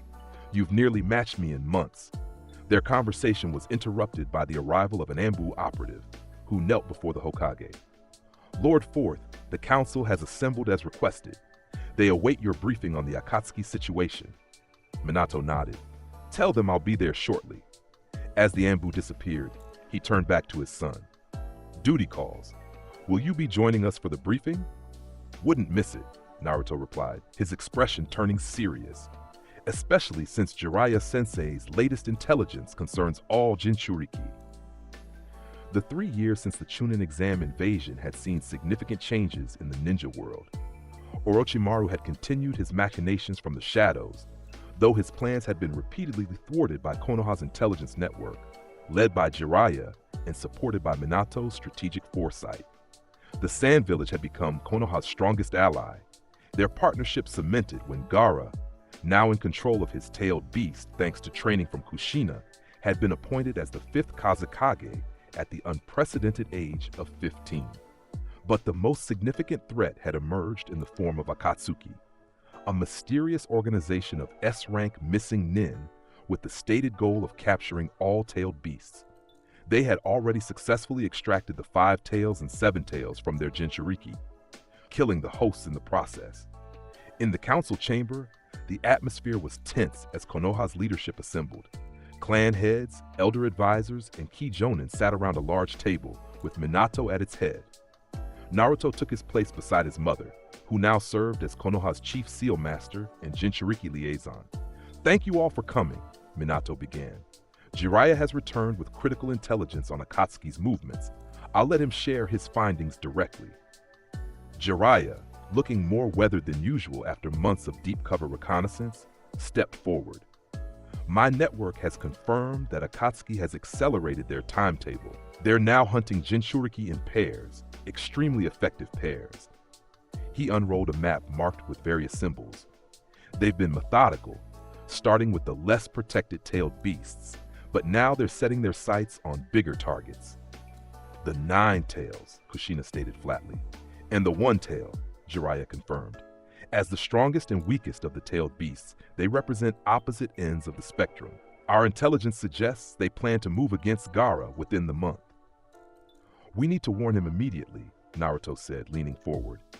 "A messenger has already been dispatched," Minato assured him. "But warnings alone aren't enough. We need a coordinated defense strategy." "And an offensive one," Shikaku Nara added, his shrewd eyes studying the map. "Waiting for them to attack puts us at a disadvantage." The discussion continued for hours, with various approaches debated and analyzed. Throughout, Naruto remained uncharacteristically quiet, his mind processing strategies and contingencies at a rapid pace, a habit he developed under his father's tutelage. When the meeting concluded, Minato held Naruto back as the others filed out. "You had more to say in there," the 4th observed. "Why hold back?"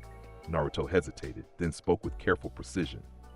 "The strategies proposed are sound, but they're all defensive or reactive. Akatsuki has the initiative, and we're just responding." "And you have an alternative?" "Yes.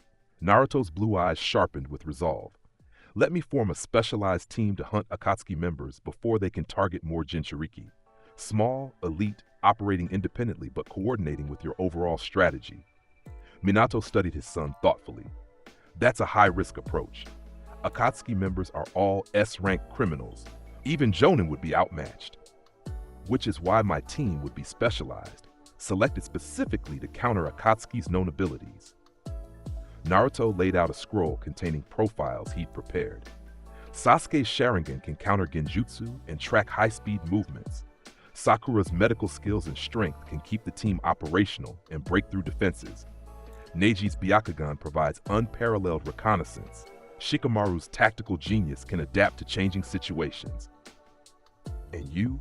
Minato asked, though he already knew the answer.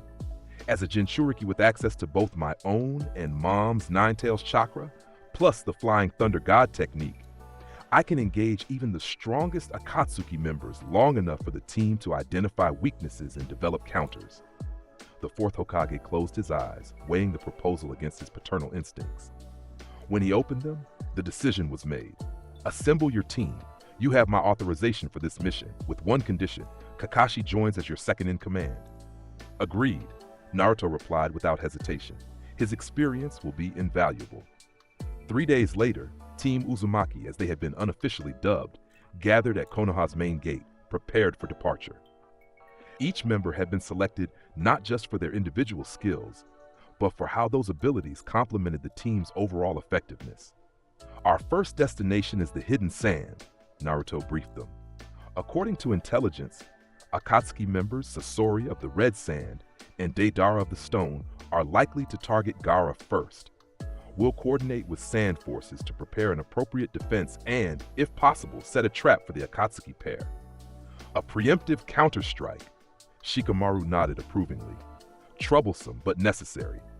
We should reach the Sand Village in 3 days if we maintain top speed, Neji added, his Byakugan already activated to scan their route.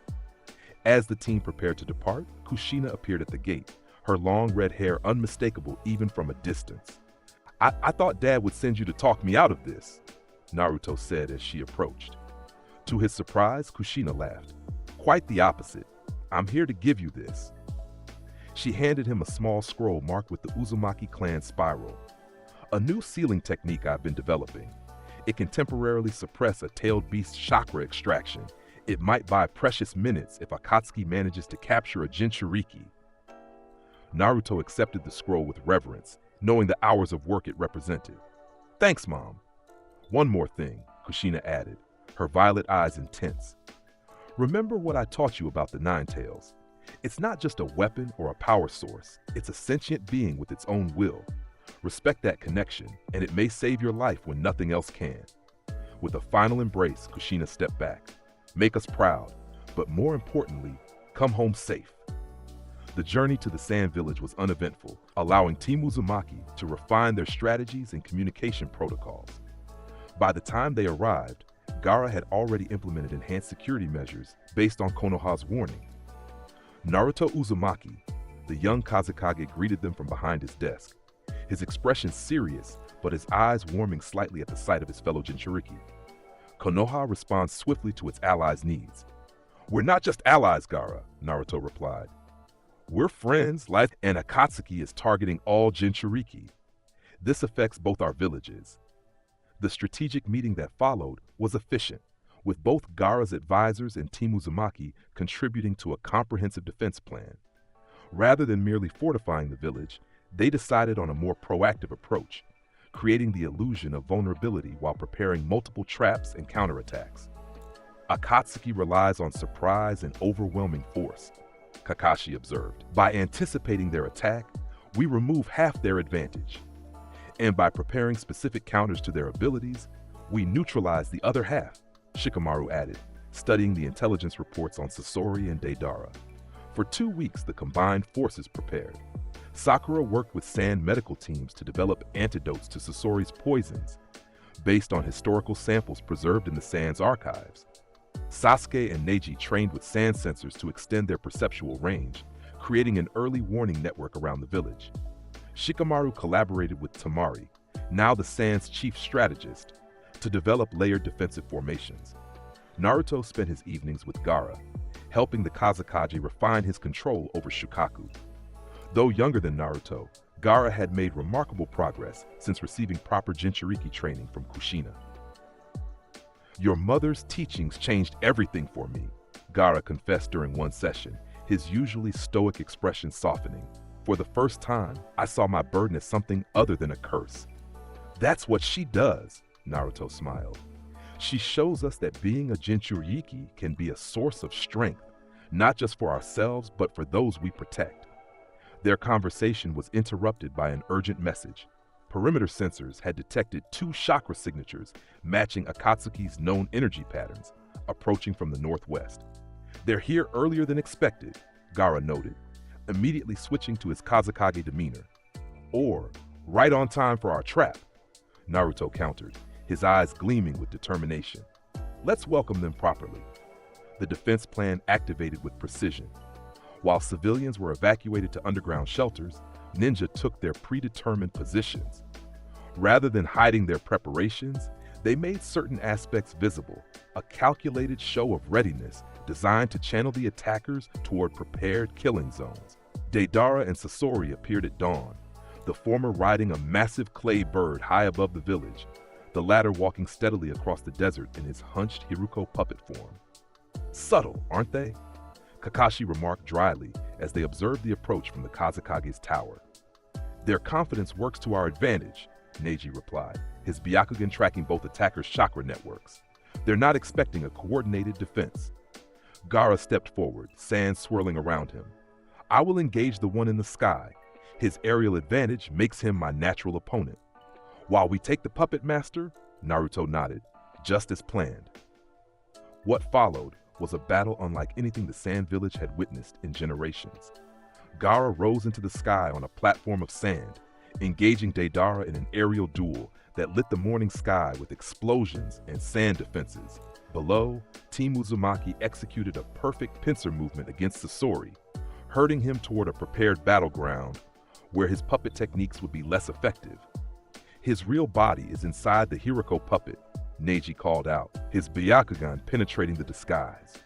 "The joints are the weakest points." Sasuke moved with blinding speed, his Sharingan tracking the subtle movements that telegraphed Sasori's attacks. Fire style, Phoenix Flower Jutsu. Multiple fireballs forced Sasori to dodge, separating him from his preferred fighting range. Meanwhile, Shikamaru's Shadow Possession Jutsu crept along the ground, not aiming to capture Sasori directly. The Akatsuki member was too experienced for such a straightforward attack, but to limit his movement options, gradually forcing him towards Sakura's position. "Now!" Naruto called out, creating a dozen shadow clones that attacked from multiple angles.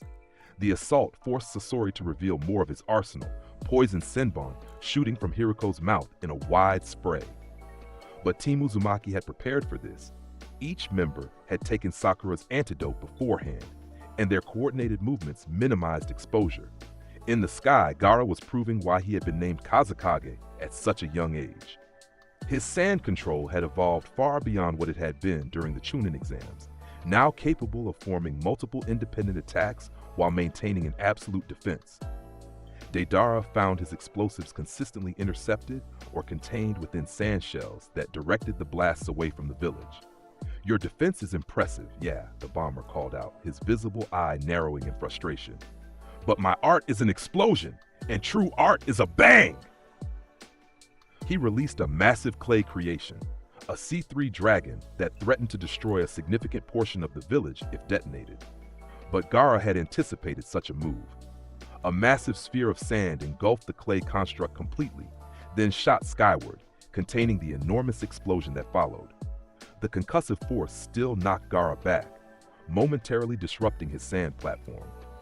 Seeing an opening, Deidara swooped in on a smaller clay bird, aiming to capture the Kazekage while he was disoriented. "Gaara!" Naruto shouted, seeing his friend in danger. Without hesitation, he activated one of his Flying Thunder God markers, placed on Gaara's sand gourd during their training sessions, and teleported directly into the path of Deidara's attack. The Akatsuki member's eyes widened in shock as Naruto appeared seemingly from nowhere, a Rasengan already formed in his palm. "What the?" The spiraling sphere of chakra slammed into Deidara's clay bird, shattering it completely and sending both ninja plummeting toward the ground. Naruto grabbed Gaara's arm as they fell, using another marker to teleport them safely to a rooftop below. "That technique," Gaara said, clearly impressed. "It's like your father's." "A family specialty," Naruto grinned, before turning serious again.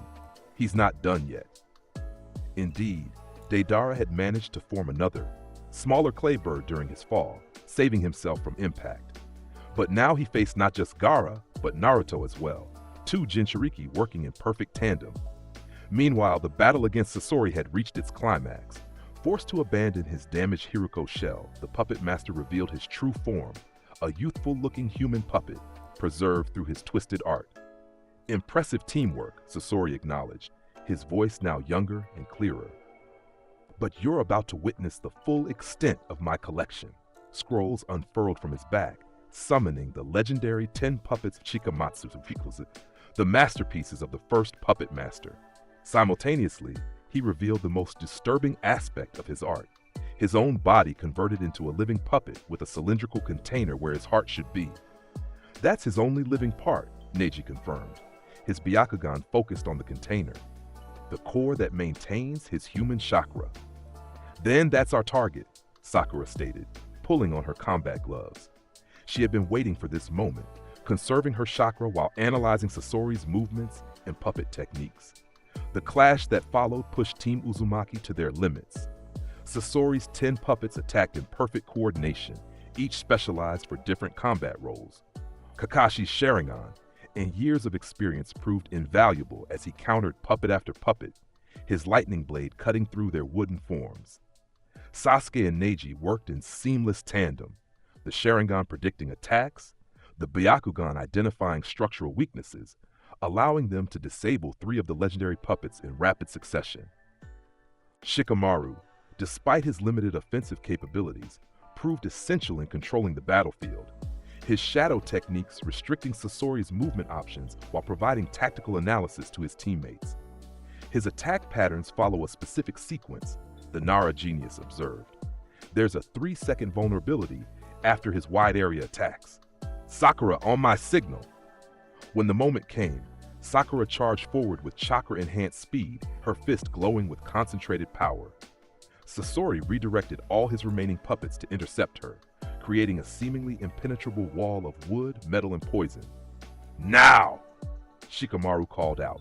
From above, having maneuvered into position during the chaos, Sasuke launched a precise fire jutsu that burned through a critical portion of Sasori's puppet defense. Simultaneously, Neji struck with his 8 trigrams technique, disabling the chakra threads controlling 2 more puppets. The gap was narrow and would close in less than a second. But for Sakura, trained by Tsunade herself during the 3-year interim, it was enough. Her fist connected with Sasori's chest container with devastating force, shattering the only living part of the puppet master. "Impossible," Sasori whispered as his body began to shut down. "To think that children could defeat me." "We're not children," Sakura replied firmly. "We're Konoha shinobi." Above the village, Deidara realized his partner had fallen and that he now faced overwhelming odds. With a curse, he created his largest remaining clay bird and attempted to escape. "He's running," Gaara observed, his sand already moving to pursue. "Not for long," Naruto replied, his eyes shifting to a reddish hue as he tapped into the Nine-Tails chakra. With speed that even Gaara struggled to track, Naruto launched himself into the air, directly into Deidara's escape path. "This is impossible, yeah!" Deidara shouted in frustration. "You can't follow me in the air!" "Watch me," Naruto replied, forming a familiar spiraling sphere in his hand. But unlike the standard Rasengan, this one was larger, denser, and contained a hint of wind nature transformation. Wind-style Rasengan! The enhanced Rasengan tore through Deidara's clay bird and struck the missing 9 directly in the chest. The Akatsuki member was sent crashing to the desert floor, where Gaara's sand immediately encased him, preventing escape or further attacks. "This isn't over," Deidara spat, blood trickling from his mouth as the sand tightened around him. "Akatsuki doesn't fail. Others will come, yeah." "Let them come," Naruto replied, landing beside the captured missing nin. "We'll be ready." The aftermath of the battle brought both celebration and sobering reflection. Two Akatsuki members captured or killed represented a significant victory, but intelligence extracted from Deidara confirmed their worst fears. The organization was more extensive and better organized than previously believed. They called their leader Pain, Naruto reported during the debriefing with Gaara and his council. Supposedly, he possesses the legendary Rinnegan. A myth, one of the Sand Elders scoffed. So were the tailed beasts once, Gaara replied coolly. We cannot dismiss any intelligence at this point. The meeting concluded with a strengthened alliance between Sand and Leaf, with plans for regular intelligence sharing and joint operations against future Akatsuki threats. As Team Uzumaki prepared to return to Konoha with their prisoner and the intelligence they had gathered, Gaara met privately with Naruto on the village walls, overlooking the desert. You've changed, the Kazekage observed, even from when we last met. There's a depth to your power now, a control I didn't expect. Naruto nodded. The last 3 years have been intense. Dad's been training me in his techniques, Mom in Jinchuriki control, Jiraiya-sensei in sage arts. I've had advantages most shinobi can only dream of. Yet you remain humble, Gaara noted. That perhaps is your parents' greatest gift to you. Not the techniques or the bloodlines, but the character used them wisely. I could say the same about you, Naruto smiled. From the boy who thought killing was the only way to validate his existence, to a Kazekage who protects all his people. That's an even more impressive transformation. As they clasped hands in farewell, both young men understood something fundamental. Their paths, so different yet so similar, were shaping the future of the shinobi world. The old hatreds and cycles of violence that had defined previous generations were being challenged by a new approach, one that recognized the humanity in all people, even those who carried the burden of tailed beasts within them. The journey back to Konoha was swift, with Team Uzumaki eager to report their success and prepare for the next phase of their mission. None of them could know the scale of the conflict still to come, the true identity of Pain, the machinations of Tobi, the resurrection of Madara Uchiha, and ultimately the emergence of Kaguya Otsutsuki. But as they traveled beneath the stars, Naruto felt a certainty that had been growing within him since childhood, that the world his parents had fought to protect was worth any sacrifice, and that the bonds between people were stronger than any force that sought to divide them. The transformation from talented child to legendary shinobi was nearly complete. Naruto Uzumaki was coming into his own, ready to face whatever challenges awaited, not just as the son of the fourth Hokage and the Red Hot-Habanero, but as a force for change in his own right. Chapter 8: Ultimate Conflict. The battlefield stretched across the horizon, scarred by jutsu of unimaginable power. What had begun as a targeted operation against the Akatsuki leadership had escalated into nothing less than the Fourth Great Ninja War. Alliance forces from all 5 great nations fought side by side against an enemy none of them could have anticipated: the resurrected army of Madara Uchiha and the mysterious masked man known as Tobi. At the center of the maelstrom stood Naruto Uzumaki, now 18 and a jonin of Konoha. His appearance had changed dramatically from the young chunin who had first confronted Akatsuki 3 years earlier. Taller and broader shouldered, he wore a modified version of his father's signature cloak, orange flames licking the bottom edge of white fabric. His face, while still youthful, carried the weathered determination of a veteran commander. "First Division, maintain the western perimeter," he called out, his voice carrying across the battlefield with chakra-enhanced authority. "Medical teams, pull back to the secondary position. Sensory types, we need continuous tracking of all white Zetsu infiltrators." Beside him, Minato Namikaze surveyed the battlefield with the calculated precision that had made him legendary. The fourth Hokage had aged gracefully, experience adding gravitas to his already commanding presence. "The reanimated Kage are pushing through the eastern front," Minato observed. "Tsuchikage Onoki is holding them for now, but he won't last much longer at his age." "I'll reinforce that position," Naruto replied, already forming the hand sign for his shadow clones. "The clone at HQ reports that Mom and B have almost completed the barrier seal. They need another 30 minutes. I'll buy them that time," Minato decided. "Tobi keeps trying to reach their position. He knows that if Kushina and B complete that seal, his control over the reanimated Jinchuriki will be broken.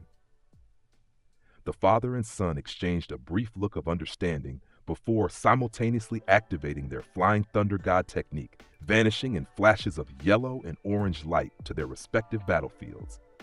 Naruto reappeared at the Eastern Front just as a massive wood release attack from the reanimated first Hokage sent Alliance shinobi flying. Without hesitation, he entered his Nine Tails chakra mode, golden energy enveloping his body in a radiant cloak. "Everyone fall back and regroup," he ordered. "I'll hold this position." A single shinobi against 3 former Kage? The reanimated second Hokage observed, his red eyes narrowing. Impressive confidence, even for an Uzumaki.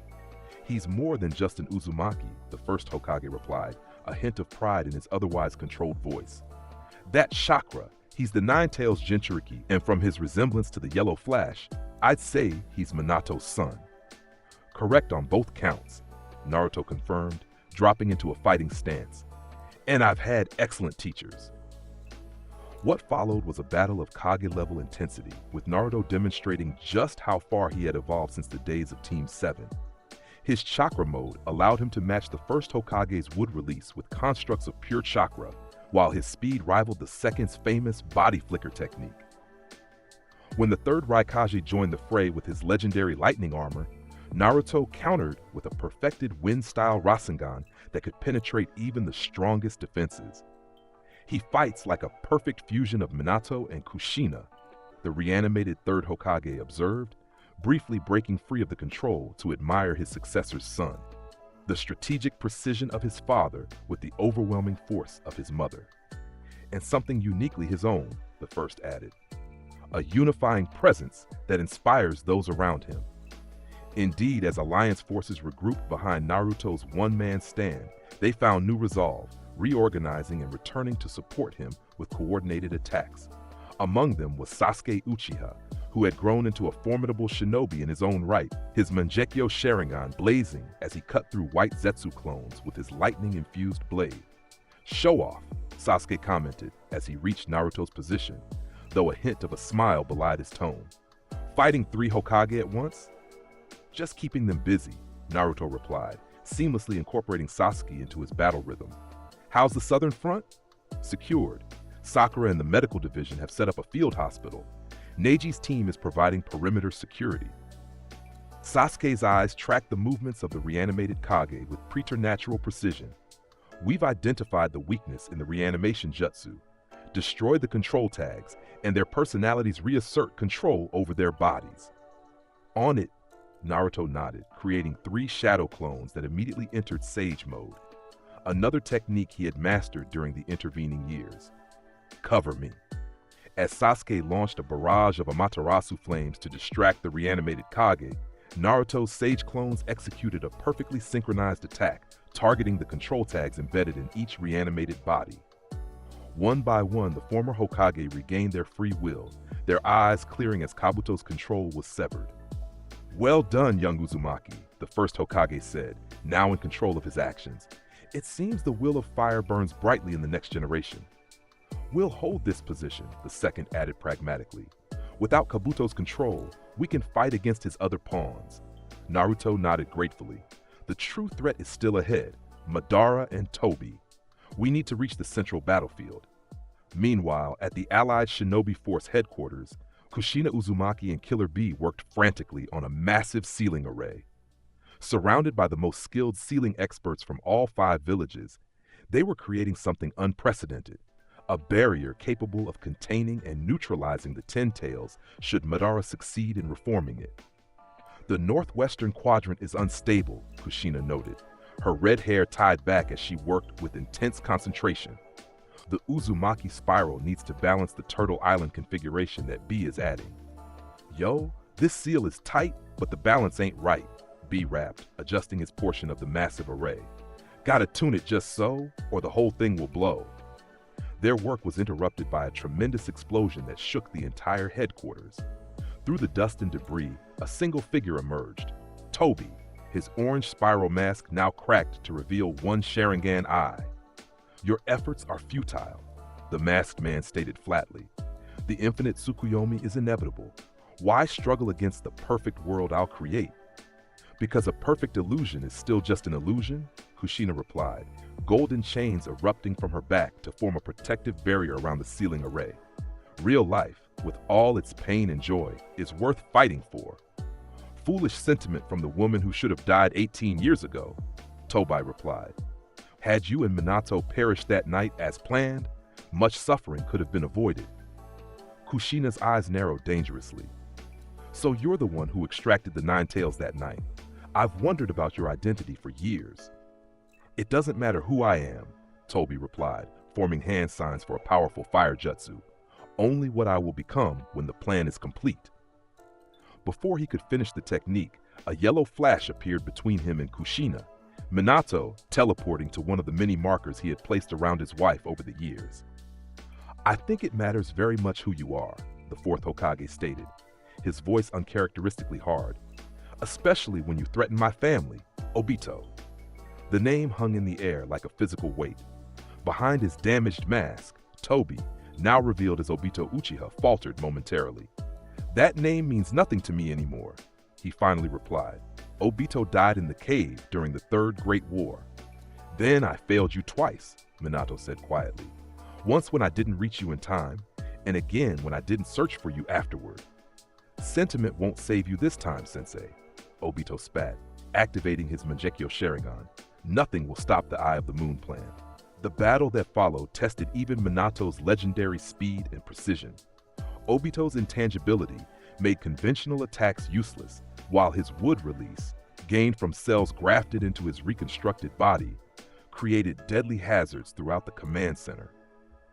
Kushina, despite the need to complete the ceiling array, couldn't stand by while her husband fought alone. Her chakra chains shot toward Obito, attempting to bind his spiritual form the same way they once contained the Nine Tails. Keep working on the seal, she called to B and the other specialists. We'll handle this. Across the battlefield, Naruto and Sasuke had reached the central conflict, where the reanimated Madara Uchiha was single-handedly decimating an entire division of the Allied forces. The legendary Uchiha founder stood amid the carnage, his ringed Rinnegan eyes surveying the destruction with cold satisfaction. At last, worthy opponents, Madara remarked as he sensed Naruto and Sasuke's approach. The Nine Tails, Jinchuriki, and an Uchiha with the Mangekyo. Perhaps you'll provide more entertainment than these cannon fodder. We're not here to entertain you, Naruto replied, his chakra mode blazing even brighter as he drew on the full power of his and his mother's linked Nine Tails chakra. We're here to end this war. Bold words from someone who has never known true conflict, Madara scoffed. This skirmish is nothing compared to the era I lived through. You're fighting for a dead past, Sasuke countered, his Susanoo forming around him in layers of purple chakra. We're fighting for a living future. The clash that followed would be recorded in history as the Battle of Gods, a confrontation of powers so immense that the landscape itself was permanently altered. Madara's perfect Susanoo carved mountains with single sword swings, while Naruto's tailed beast mode created craters with concentrated chakra blasts. Sasuke's advanced Mangekyo techniques bent space and time around the battlefield, creating openings for precisely coordinated attacks. Yet even their combined might seemed insufficient against Madara's centuries of experience and seemingly limitless chakra reserves. The reanimated Uchiha not only countered their most powerful techniques, but did so with an ease that bordered on contemptuous. You fight well together, Madara acknowledged during a momentary lull. But without the Rinnegan, you cannot hope to truly challenge me. We don't need to defeat you alone, Naruto replied, blood trickling from a cut on his forehead, but his resolve unshaken. That's what you've never understood, Madara. True strength comes from bonds, not isolation. As if on cue, reinforcements arrived from all fronts of the war. Gaara leading the Sans elite forces, the five Kage uniting despite their historical differences, and at the forefront Sakura Haruno, her strength having evolved under Tsunade's tutelage to rival her mentors. Sorry we're late, Sakura said as she reached her teammate's position, already channeling healing chakra to their wounds. The medical division had to relocate after Zetsu's last attack. You're right on time, Naruto grinned. The original Team 7 reunited in the war's most crucial moment. Back at headquarters, the tide had turned in an unexpected direction. Minato's intimate knowledge of Obito's fighting style had allowed him to land a critical hit. A special flying thunder god kunai embedded in the masked Uchiha's shoulder, disrupting his intangibility for crucial seconds. In that opening, Kushina's chains had wrapped around Obito, binding not just his physical form, but the spiritual energy that allowed his dimensional shifting. Immobilized and wounded, the architect of the Fourth Great Ninja War found himself confronted not with hatred, but with something far more disarming: compassion. "It's not too late, Obito," Minato said, lowering his kunai. "Whatever pain drove you to this path, there are better ways to address it than destroying reality itself." "You know nothing of my pain," Obito growled, though with less conviction than before.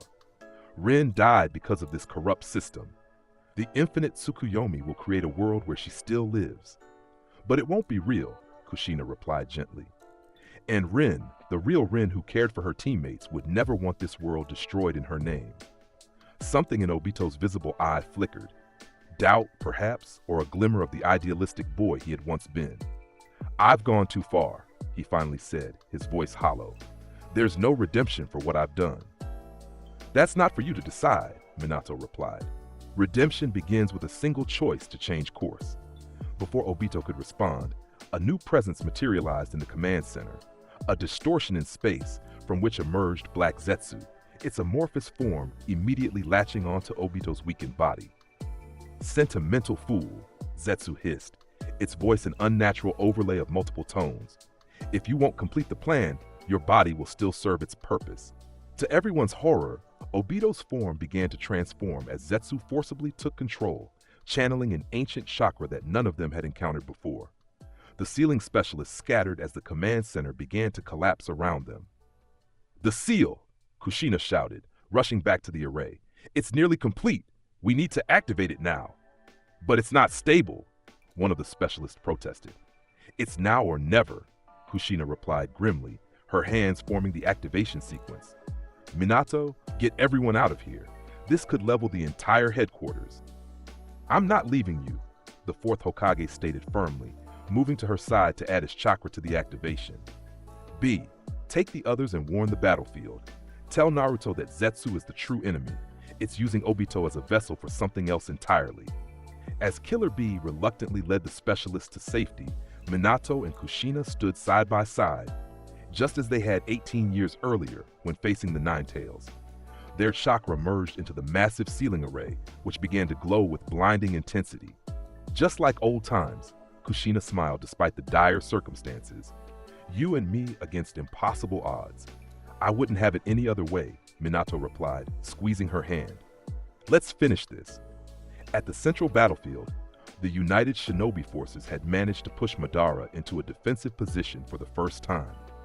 The coordinated attacks of the five Kage kept him occupied, while Naruto, Sasuke, and Sakura prepared their ultimate combination technique, a three-pronged assault designed to seal away the reanimated Uchiha permanently.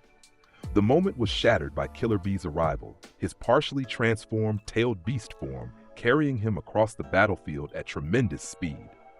"Yo, listen up. We got bad news to share. The masked man's been taken over. You better beware. Black Zetsu's the real mastermind, using Obito like a puppet on a string. Your parents are activating the seal. It's gonna be a big bang thing."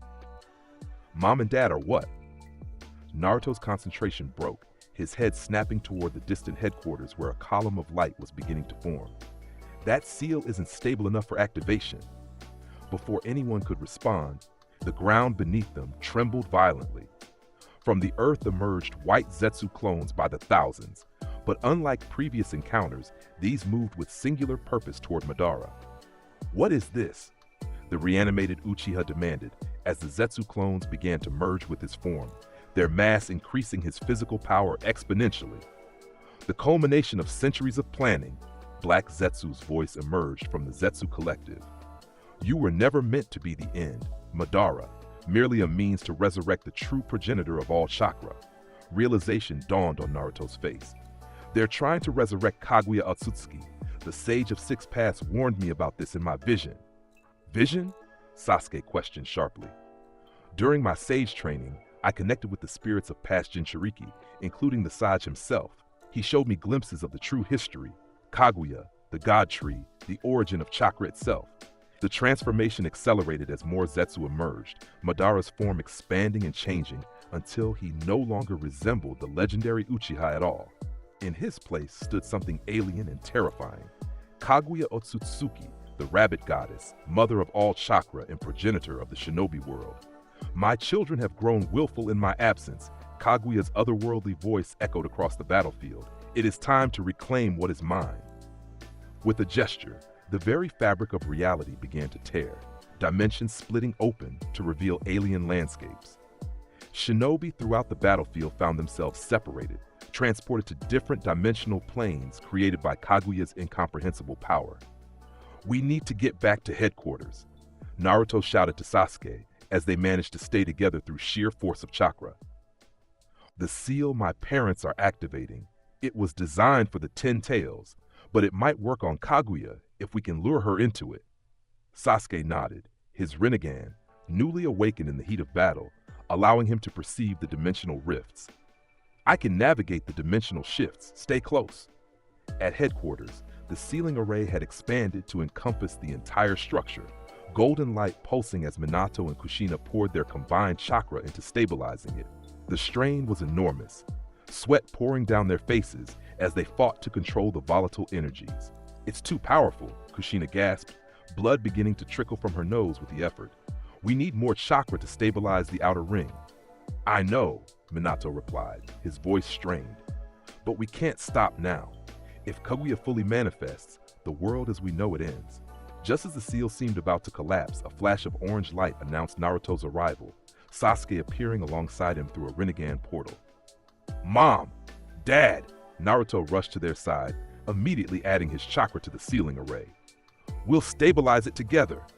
"Naruto, no!" Kushina protested weakly. "It's too dangerous." "That's never stopped us before," Naruto replied with a determined smile. "Uzumakis don't back down from impossible seals, right?" Despite the dire circumstances, Kushina couldn't help but return her son's smile. "Stubborn, just like your mother. Strategic, just like your father," Minato added, his pride evident despite their predicament. With Naruto's massive chakra reserves added to the equation, the seal stabilized, its golden light changing to a steady, controlled glow. Sasuke, recognizing his role, moved to the perimeter, his Rinnegan scanning the dimensional barriers Kaguya had created. "She's coming," he announced tensely. "She's sensed the seal's activation and is converging on this location." "Perfect," Naruto replied, the strategic mind he'd inherited from his father already formulating a plan. "We need to keep her contained within the array's boundaries for 30 seconds after she arrives. Mom, Dad, can you maintain the seal that long once I engage her?" Minato and Kushina exchanged a look filled with both concern and resolute determination. "We can," Minato confirmed. "But Naruto, even with your power, facing Kaguya directly is—" "I won't be alone," Naruto interrupted, looking to Sasuke. "The Sage of Six Paths chose both of us as his successors. Together, we can hold her long enough for the seal to activate." Before further discussion could occur, reality itself seemed to bend as Kaguya materialized in the center of the command headquarters, her alien features registering mild surprise at the sealing array surrounding her. "Interesting," she observed, her third eye, the Rinne Sharingan, opening on her forehead. "My descendants have learned much in my absence, but this seal, while impressive, cannot contain my power." "We'll see about that," Naruto replied, entering his six-path sage mode, the ultimate form he had achieved through his connection with the Sage of Six Paths and mastery of his Jinchuriki status. Golden chakra enveloped him, 6 truth-seeking orbs floating behind his back. Sasuke stepped forward as well, his perfect Susanoo forming around him, enhanced by the Six Paths power he too had received. What followed was a battle beyond mortal comprehension. 3 generations of the world's most powerful shinobi against the progenitor of chakra itself. Kaguya's dimensional shifting kept her just beyond the seal's full effect, while Naruto and Sasuke drove her back whenever she attempted to escape completely. Minato and Kushina, meanwhile, poured every ounce of their considerable power into maintaining the seal. Their decades of experience with advanced techniques allowing them to adapt the array as Kaguya tested its boundaries. The outer containment is failing, Kushina warned, her adamantine sealing chains physically reinforcing the weakening segments of the array. We need to close the dimensional rift she's using to disperse the seal's energy. On it, Sasuke responded, his Rinnegan allowing him to track and target the microscopic dimensional tiers Kaguya was creating. His Susanoo arrows sealed them one by one, forcing the rabbit goddess to remain increasingly within the seal's influence. Naruto, meanwhile, engaged Kaguya directly, his truth-seeking orbs neutralizing her bone disintegration techniques, while his enhanced speed kept him just beyond her paralyzing touch. Each exchange shook the foundations of the headquarters, the structure beginning to collapse around them. "We need to end this now," Minato called out, seeing the seal's matrix beginning to overload. The array can't sustain this level of power much longer. In that crucial moment, Naruto and Sasuke executed their final gambit, a perfectly synchronized attack from opposite sides, forcing Kaguya into the exact center of the array where its power was most concentrated. Simultaneously, they applied the 6 paths, planetary devastation seal, the crescent moon and sun marks on their palms glowing with ancient power. "Now!" Naruto shouted to his parents. With their last reserves of chakra, Minato and Kushina activated the seal's final sequence. The golden light intensified to blinding levels, the array contracting around Kaguya with unstoppable force. "This cannot be," the rabbit goddess intoned, her otherworldly composure finally breaking as she felt her power being contained. "I am the origin of all chakra. I cannot be sealed by my own descendants." "You gave the world chakra," Naruto replied, maintaining his position despite the enormous pressure. "But what we've built with it, our bonds, our villages, our families, those are ours, not yours to reclaim." The seal completed its contraction, compressing Kaguya's immense power into a sphere no larger than a fist. As the light faded, Naruto caught the sphere before it could fall, its surface inscribed with sealing formulas so complex they seemed to shift and move under observation. The silence that followed was deafening. The headquarters lay in ruins around them, open to the sky where the roof had been. In the distance, they could see the battlefield where the dimensional rifts were closing, depositing confused but relieved shinobi back on their home plane. "We did it," Sasuke said quietly, his Susanoo fading as he dropped to one knee in exhaustion. "At what cost?" Naruto asked, turning to his parents. Minato and Kushina lay side by side where the center of the array had been, their hands still clasped together, their chakra nearly depleted from the monumental effort of maintaining the seal. But unlike 18 years ago when they had faced the Nine Tails, this time they were still breathing, exhausted beyond measure, but alive. Kushina opened her eyes weakly, a tired smile forming on her pale face. "Told you we'd see him become Hokage someday," she murmured to Minato. "Never doubted it for a moment," the fourth replied, his voice barely above a whisper. Naruto knelt beside them, tears of relief streaming down his face as he began channeling healing chakra into both parents. "Save your strength. Sakura and the medical teams are on their way." "So proud of you," Kushina managed, reaching up to touch her son's face. "Our boy saved the world." "We all did," Naruto corrected, including Sasuke with a glance. "Together." As medical teams arrived and the reality of their victory began to sink in, Naruto stood at the edge of the ruined headquarters, the sealed form of Kaguya secure in a special container Sasuke had created with his Rinnegan. The war that had seemed unwinnable just hours before was over, and a new chapter in the history of the shinobi world was about to begin. Gaara joined him, the young Kazekage's normally impassive face showing rare emotion. "Your parents?" "They'll recover," Naruto replied, relief evident in his voice. "Their chakra networks are severely strained, but Tsunade says they'll make a full recovery with time and rest." "Good," Gaara nodded. "The world still needs the wisdom of the Yellow Flash and the Red Hot-Habanero." After a pause, he added, "Almost as much as it needs the Orange Hokage." Naruto turned to his friend, surprised. "Orange Hokage? That's what they're calling you on the battlefield," Gaara explained, a hint of amusement in his voice. "The hero who completed what his parents began. The one who united the 5 nations and sealed away the greatest threat the world has ever known." Looking out over the war-torn landscape, Naruto could see the allied forces beginning to regroup, tending to wounded comrades without regard for village affiliations. The boundaries that had defined the shinobi world for generations seemed less important now, in the aftermath of a threat that had targeted them all equally. This unity, Naruto said thoughtfully, we need to preserve it, not just until the wounded are healed and the dead are buried, but going forward. This war showed us what we can accomplish when we fight together instead of against each other. The Kage Summit will convene once the immediate crisis has passed, Gaara replied. As the hero of the war, your voice will carry significant weight. Naruto shook his head. Not as a hero, as someone who believes in a world where children don't have to become soldiers, where villages cooperate rather than compete, where peace isn't just the absence of war, but a positive force of its own.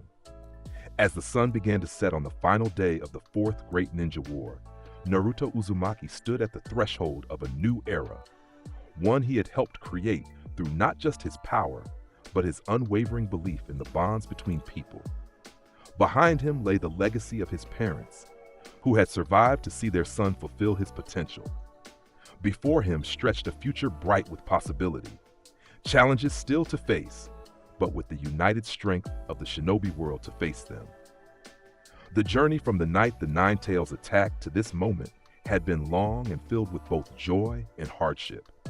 But as Naruto looked back at his recovering parents, then forward to the rebuilding world, one thing was certain: the legacy of Minato Namikaze and Kushina Uzumaki would continue, not just through their son, but through the enduring peace their family had fought so hard to achieve. Chapter 9, Legacy, complete. 5 years after the end of the Fourth Great Ninja War, Konoha basked in the warm glow of a summer sunset. The village had been rebuilt and expanded, new structures seamlessly blending with the old. From the Hokage monument, now featuring 6 faces, a solitary figure gazed out over the thriving community. Naruto Uzumaki, 6th Hokage of the Hidden Leaf Village, stood with his hands clasped behind his back, the traditional hat and robes of his office catching the evening breeze. At 23, he had grown into the spitting image of his father, though his bright blue eyes and determined expression were uniquely his own. "I thought I'd find you up here," a familiar voice called from behind him. Kushina Uzumaki approached, her long red hair now streaked with a few strands of silver, battle scars from the enormous chakra drain of the Kaguya ceiling. Despite this, she moved with the same energy and grace that had earned her the nickname Red Hot-Habanero in her youth. "Just taking a moment before the summit begins tomorrow," Naruto replied, smiling as his mother joined him at the railing. 5 years of peace to celebrate, and plenty of work still to do, Kushina added, though her tone was optimistic rather than cautionary. "Your father's running the final security checks with Shikamaru now. The Kage should start arriving within the hour." The 5th Great Kage Summit, hosted in Konoha for the first time, represented the culmination of Naruto's diplomatic efforts since taking office 2 years earlier. What had begun as a wartime alliance had evolved into a formalized Council of Nations, meeting regularly to address international concerns before they could escalate into conflicts. Hard to believe how much has changed, Naruto mused, his gaze drawn to the Hokage Tower, where his own face now looked out over the village alongside his father's. "When I was a kid, I wanted to become Hokage to earn recognition. Now that I'm here, I realize it was never about the title." Kushina's eyes softened with understanding. "It's about service, about protecting not just Konoha, but the peace we've all worked so hard to build." "Exactly." Naruto turned to face his mother fully. "I couldn't have done any of this without you and Dad. The training, the guidance, the example you set, it made me who I am." "You give us too much credit," Kushina replied, though her eyes shimmered with pride. "You forged your own path, Naruto. We just helped clear some of the obstacles." Their conversation was interrupted by the appearance of an Anbu operative who knelt respectfully before addressing the Hokage. "Lord 6th, the Kazakage's delegation has arrived ahead of schedule. Lord 5th is greeting them now." Naruto nodded. "Thank you. Tell them I'll be down shortly." After the Anbu disappeared, Kushina gave her son a knowing smile. "Still feels strange to hear you called Lord 6th?" "A little," Naruto admitted with a laugh. Especially since Dad's still around as Lord Fifth, the history books are going to have a field day with our family. The unconventional arrangement had raised eyebrows initially, Minato stepping down as fifth Hokage to allow his son to assume the position, while remaining active as Konoha's chief diplomatic advisor and head of the newly formed International Shinobi Union. But those who knew Minato understood his decision perfectly. The post-war world needed new leadership for a new era, and no one embodied that future better than Naruto. "We should get going," Kushina suggested, straightening the formal collar of Naruto's Hokage robes with motherly attention to detail. "Can't keep Gaara waiting, especially since he came early just to spend time with his friend before the official proceedings begin." The Kazekage's early arrival was indeed personal rather than diplomatic. Over the years, the bond between Naruto and Gaara had strengthened into one of the most important political relationships in the shinobi world. Two young Kage, who had both carried the burden of being Jinchuriki, now leading their villages toward a shared vision of cooperation. At the Hokage Tower, Minato was already engaged in animated conversation with Gaara and his siblings. The fourth Hokage had aged gracefully, his legendary reflexes undiminished even as subtle lines of experience had been added to his face. He wore standard Jonin attire now, rather than the Hokage robes, though his presence still commanded the same respect it always had. "Naruto," Minato called out warmly as his son and wife entered. "Gaara was just telling me about the successful implementation of the joint training program between our villages." "The results have exceeded expectations," Gaara confirmed, extending his hand to Naruto in greeting, a gesture that had replaced the formal bows of previous generations. "The exchange of teaching methods has benefited both our Genin considerably." "That's excellent news," Naruto replied, genuinely pleased. The program, allowing Genin and Chunin to train briefly in allied villages to learn diverse techniques and perspectives, had been one of his first initiatives as Hokage. "We'll have to expand it to include the other villages if the results continue to be positive." "Mei has already expressed interest," Tamari added, referring to the Mizukage. "The Hidden Mist is particularly eager to share their water jutsu specialists in exchange for access to Konoha's sensory training methods." The discussion continued as they moved to the formal reception area, where other village delegations would soon arrive. The atmosphere was relaxed and collegial, a far cry from the tense, security-obsessed Kage summits of previous generations. As the evening progressed, more familiar faces arrived. Darui, the new Raikage, brought greetings from Killer Bee, who had opted to remain on Turtle Island as its guardian. Kurotsuchi, granddaughter of the now-retired Onoki, represented the Hidden Stone as its new Tsuchikage. Chojuro, one of the Seven Swordsmen, attended as Mei's chief advisor and presumptive successor. But it wasn't just Kage and officials who gathered for the summit. The event had expanded to include heroes of the war and key figures from across the shinobi world. Sasuke Uchiha arrived with his wife Sakura, their young daughter Sarada, clutching her father's hand tightly as she gazed wide-eyed at the assembled legends. "Uncle Naruto," the girl called out excitedly, momentarily forgetting protocol as she spotted the sixth Hokage. Naruto's formal demeanor melted instantly as he crouched to meet Sarada at eye level. "There's my favorite Uchiha. Have you been practicing that fire jutsu I showed you?" "Every day," Sarada confirmed proudly.